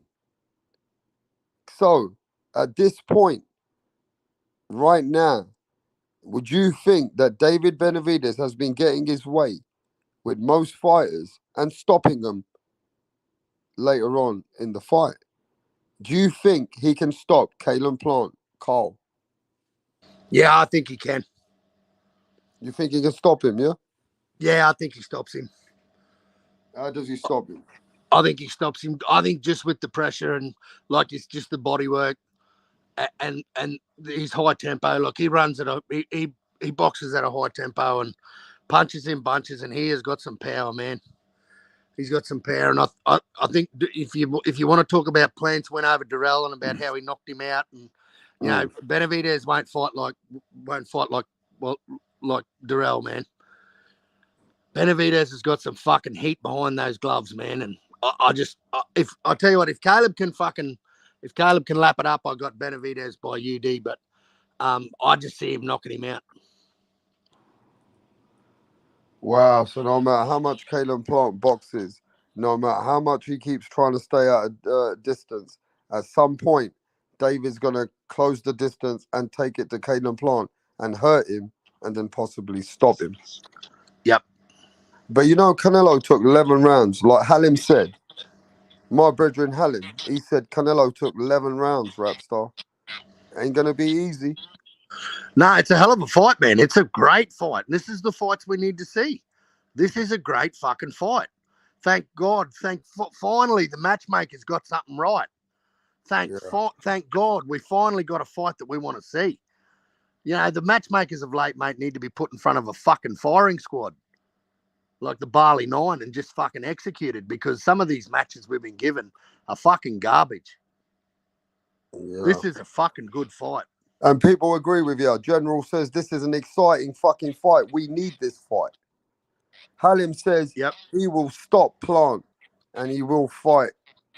He will fight punch after punch. He will throw a punch after punch, and his punches and his barrages and his punches with bunches will be too much, and it will overwhelm Caleb Plant. Yeah. Couldn't have said it better myself. Annoying. Yeah, Hawker Mustang says Mirage is annoying. This fight, Plant will have some tricks. He's gonna need him. He's gonna need concrete in them fucking gloves. Yeah. Hey man, this is a good fight, people. David Benavidez, Caleb Plant. The winner fights Canelo Alvarez. Is David Benavidez gonna do what he said he's gonna do? David Benavidez keeps telling the world that he's going to do something to Caleb Plant here. Do you believe David Benavidez is going to stop Caleb Plant? That's the big question, bro. Do you believe it is the question? The good thing for Plant, coming off that win, he's going to have a lot of confidence, bro. He's going to come into this Benavidez fight really high in confidence because he scored a fucking good knockout. He scored a really good stoppage, and then he dug his fucking grave for him. I think he's going to come in really confident, but I think he's got to keep his head on his shoulders. Let's listen to what he's saying. This is a fight that we've been wanting for a long time, and fans have been wanting for a long time. So I'm happy it's finally happening.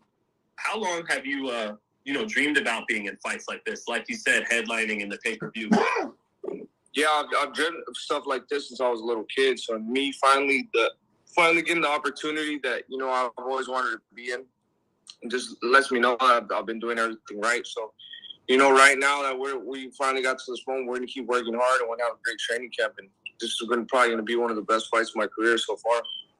You know, there's a lot of bad blood in this fight. How do you make those emotions, you know, help you in this fight and not let them hurt you? Well, you know, I think I feel like I've had enough experience up to this point that I know how to, you know, take the personal away from the, you know, from the bad blood, you know. So, I mean, you know, the main goal for this fight, you know, is to go in there and put a beating on Caleb Plant, but I'm not going to go out there and do anything that I haven't done before. You know, I'm not going to go out there and be wild and, you know, just be swinging for the fences. I want to be aggressive, but it's definitely going to be calculated, and everything I do is going to be calculated too. And, you know, we're just going to use that bad blood, you know, for more motivation to go out there and get the job done. You know, I mean, I know it's not going to be an easy fight. You know, Caleb is a good fighter. He's a good defensive fighter. But I feel like overall I'm stronger, faster. You know, I think better, and, you know, I have more punching power. So I feel like everything I do, you know, it's gonna work in this fight. You know, body shots, you know, speed, punches and bunches, combinations of jabs. I feel like it's all gonna work, and it's all gonna break Caleb Plant down. And, you know, I feel like. So you heard that, right?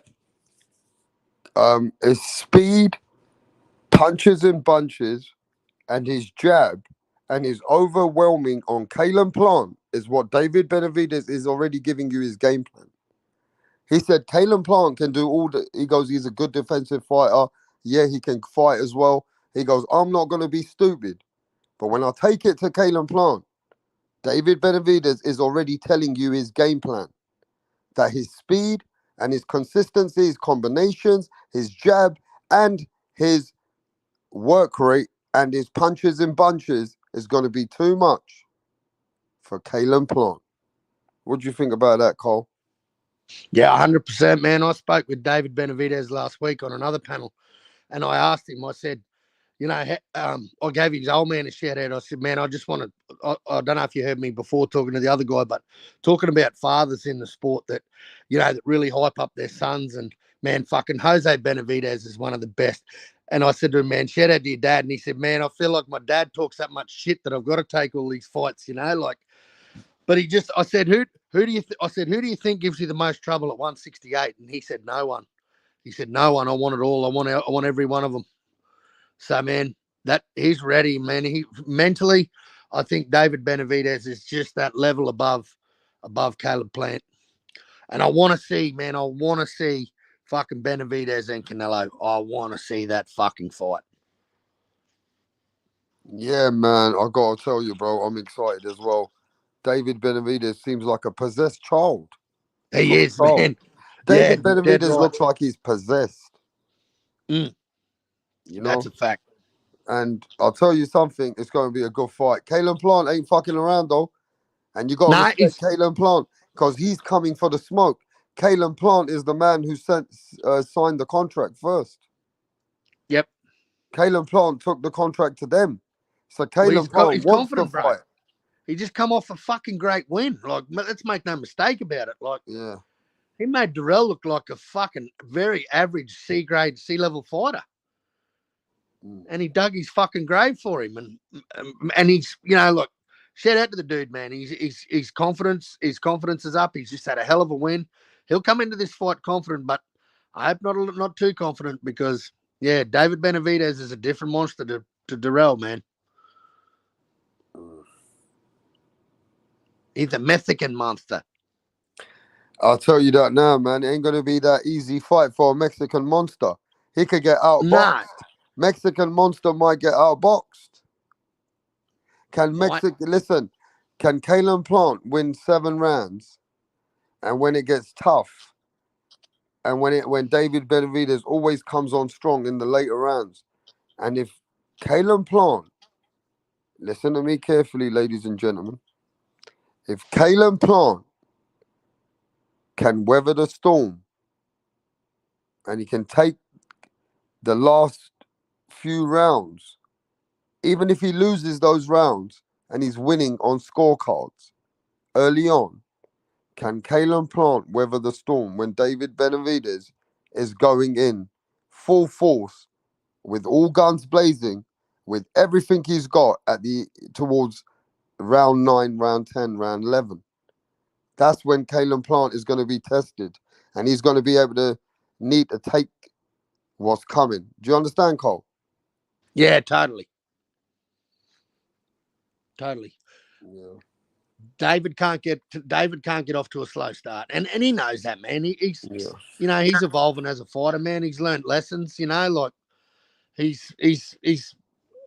think he's ready, and I'm probably starting to sound a little bit like Mirage, but I think Benavidez is that type of boxer, and he's that level, Thank fuck he's not here right now, because all we'd be hearing is all this fucking Benavidez this and Benavidez that. But I really see Benavidez as the winner in this fight, and I think that's lining us up for a super fight with Canelo, man. I hope Canelo takes the Benavidez fight, because to me that's one fight that, man, I'll be sitting there like a dog with two dicks.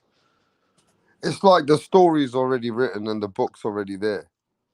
That David Benavidez beats Caleb Plant and stops him better than Canelo Alvarez.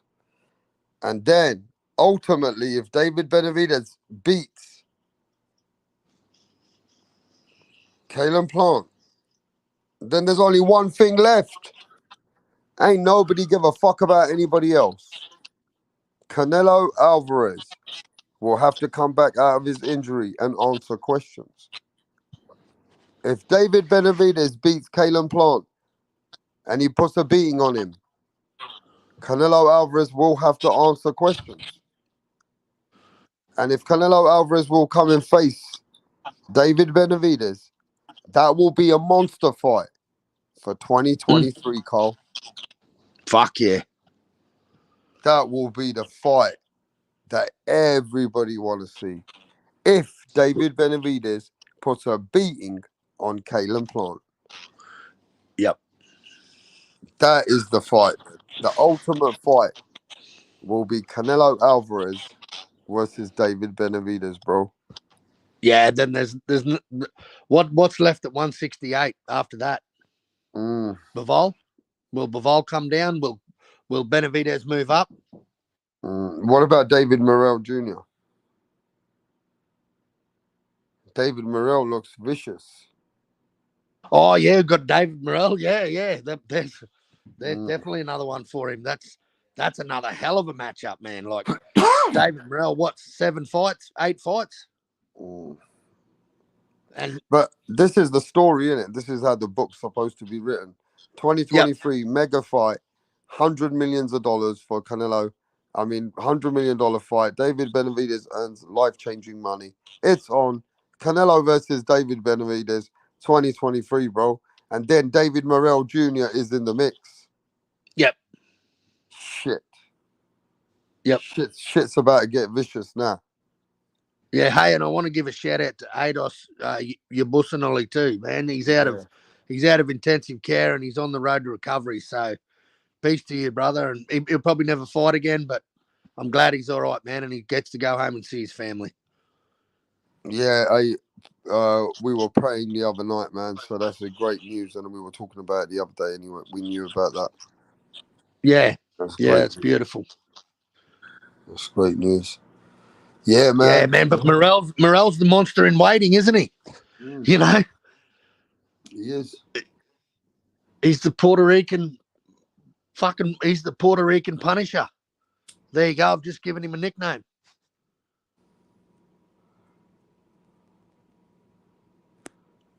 Yeah, don't fuck with David Morrell. He's the real deal. Man, he is. And for a guy that's go on. Oh, just saying, man. Have you ever seen it? A guy that's had seven fights in the middleweight division and just an absolute fucking destroyer. Like he's just a body snatcher. Like, oh man, the way they're moving him. Who's his trainer? I don't know who's David Morrell Jr.'s trainer. I thought it was Ronnie Shields was in this. I thought it was Ronnie Shields. Yeah, Ronnie Shields was there as well. Yeah.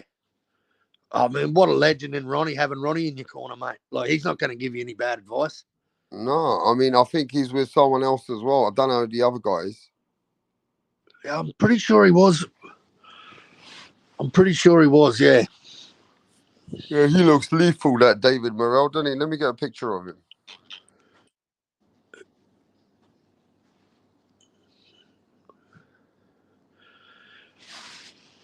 Yeah, he's a champion in the like, he's got his ticket, mate. He's next in line, you know.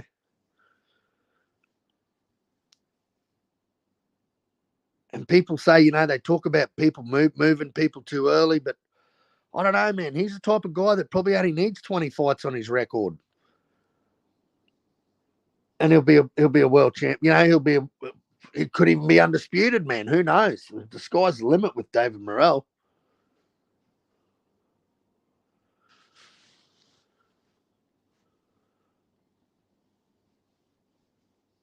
Yeah, how good is David Morrell, bro?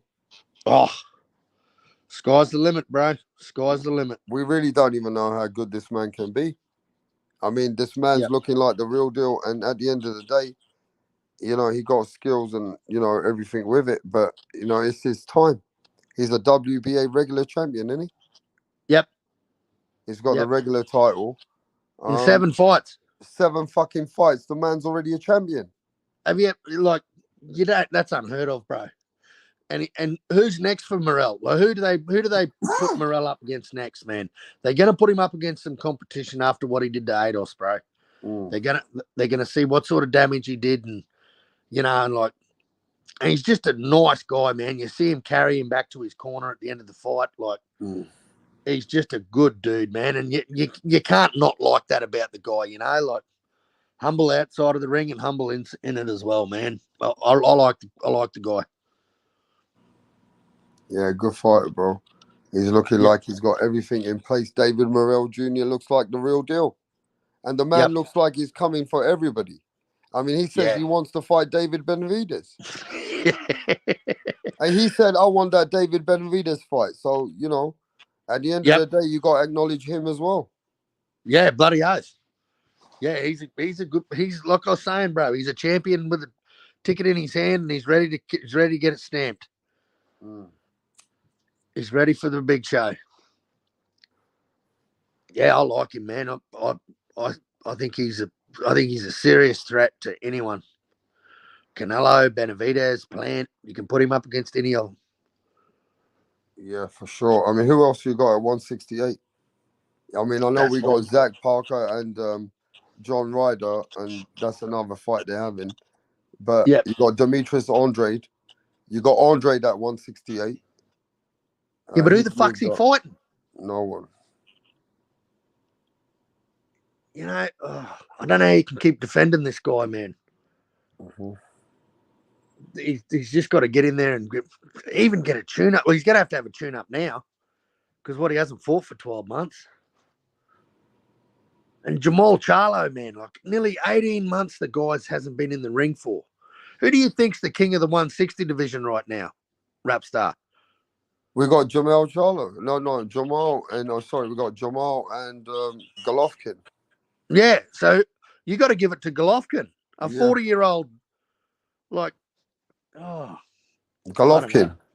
Yeah. Golovkin. Well, Charlo, like, how can he keep hanging on to his title, man? Like 18 months. Fuck, come on. And now he's saying he's got marital issues. He's going through a divorce. So he's got mental issues. For fuck's sake. So we mightn't see him fight again for another 6 or 12 months. It's really sad, bro. Fucking sad. Yeah, I want to know your views on this before I close down the show. Now, we got a big fight coming up. And I want to know your view on this fight in a minute. Give me a sec. Let me get the fight. I think I know where you're going. We'll see.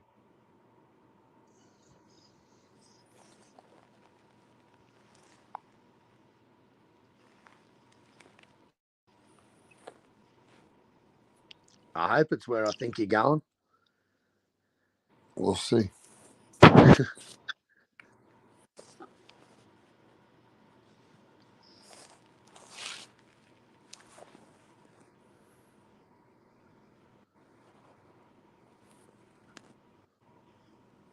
You better be ready for this fight, mate. And All I right. want to see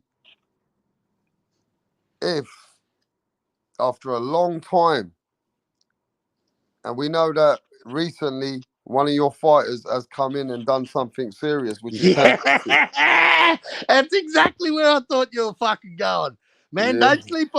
don't sleep on my boy Tim Tszyu, eh? I'm telling you Mate, now. listen, comes from a good DNA.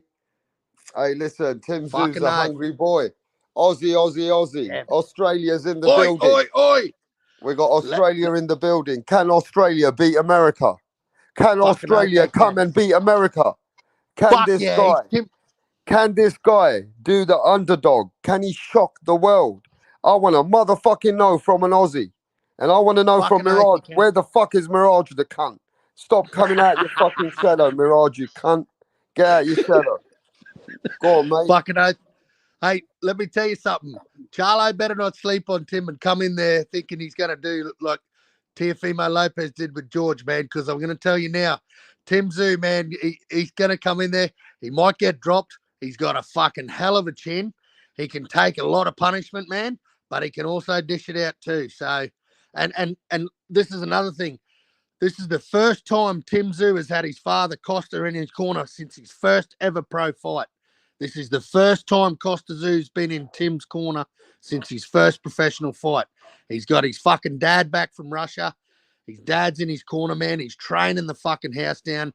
Tim's got one thing on his mind, man, and that's fucking undisputed.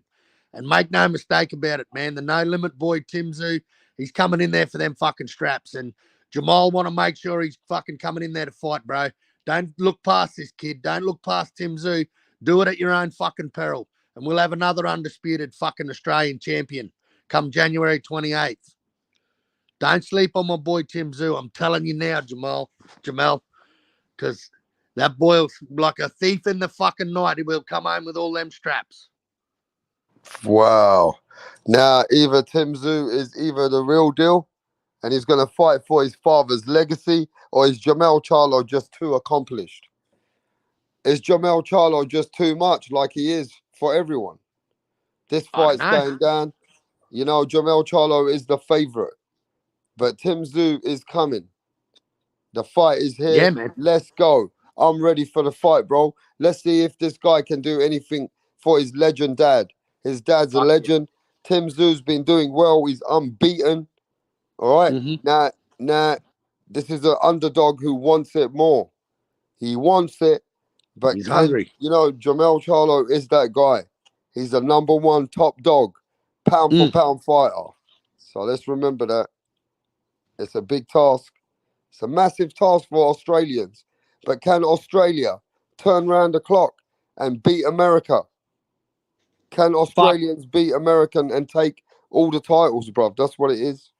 I'm saying fuck yes. Go on, mate. Got to support your own. Fucking oath you do, bro. And he's a good lad, man. Yeah. He's a humble dude. He's humble out of the ring. He's just like he's just a spit out of his father's mouth, mate. He speaks well. He's not a punk. You know, he's been shaped, and you know what? They held him back. And then when he fought Terrell Gashau, Terrell Gashau dropped him, no doubt. But he got back up, and what the fuck did he do to him, man? He punished that man. So I just hope, personally, I hope Charlo is overlooking him, because he'll do that at his own peril, and he won't be undisputed for very fucking long. And Charlo has lost to lesser fighters, like, even if you ask me, Tony Harrison. Yep. Charlo, when he has not been on focus, he can lose. Yep. Right. He nearly lost against Brian Castano, the first fight. Yep. So when Charlo takes his eye off the ball, or he's not 100%, he can lose. So like Tony Harrison did it to Charlo, can Tim Tszyu shock the world? Because hey, listen, Tony Harrison did it. Yep. I'm telling you, man. Yep. Tim's ready, man. He's fucking ready. And he's ready right now. Like, he is training the house down, man.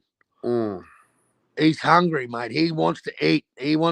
Man. And he's going to feed undisputed, bro. He's feeding up. He's having lion meat for dinner. Hey, respect to the Aussies. Hey, look, man, you got your guy representing Tszyu. He's on it. Charlo, the top dog. It's on January. Yeah, mate, the fight's on, bro. It's a big fight. And hey, may the best man win. No? Yeah, exactly, man. You know what? I won't be upset because, you know, Charlo's a hell of a fighter, man. Let's make no mistake about it. Like, of the two brothers, he is the absolute killer. Yeah. He's deserved champion. I got to rock with my countryman on this one, man, because I'm not a fanboy of Tim, but Tim's just a hell of a nice guy, man, and he epitomizes what Aussie people are, mate. Humble people, and doing good things, man. So I'm looking forward to this fight, man, and I'm going to be like a dog with two dicks on January the 28th. All right, let's go, mate, and don't be a stranger anymore, bruv. Never. Thanks for having me, Rap. Much respect, bro. Yeah, man. Much respect to you. And hit the fucking like, you cunts. Yeah, tell him, bruv. Hit the fucking like for my boy Rapstar. Yeah, respect to you, man. And I'll catch you on the next live. Peace out, my bro. Yeah, man. And look, at the end of the day, anything can happen. It's boxing. That's it. It's boxing. Peace, bro. Peace. And you know, like Hawker Mustang says, he's rooting for Tszyu to beat Charlo too. But he favours Jermell Charlo to win. At the end of the day, you got to keep it logical. Jermell Charlo is the A side. He's the favourite. Tszyu, this is a big ask. Massive ask. But I told you this. If Tony Harrison can beat Jermell Charlo, and Jermell is not 100% or good great on that night, and Brian Castano can nearly beat Jermell Charlo in the first fight, then Tszyu got a chance to beat Jermell Charlo. But on that note, I'm going to catch everybody on the next live. I'll see you guys soon, yeah? You guys be safe and don't get into no trouble. Peace out. You've been listening to Rapstar.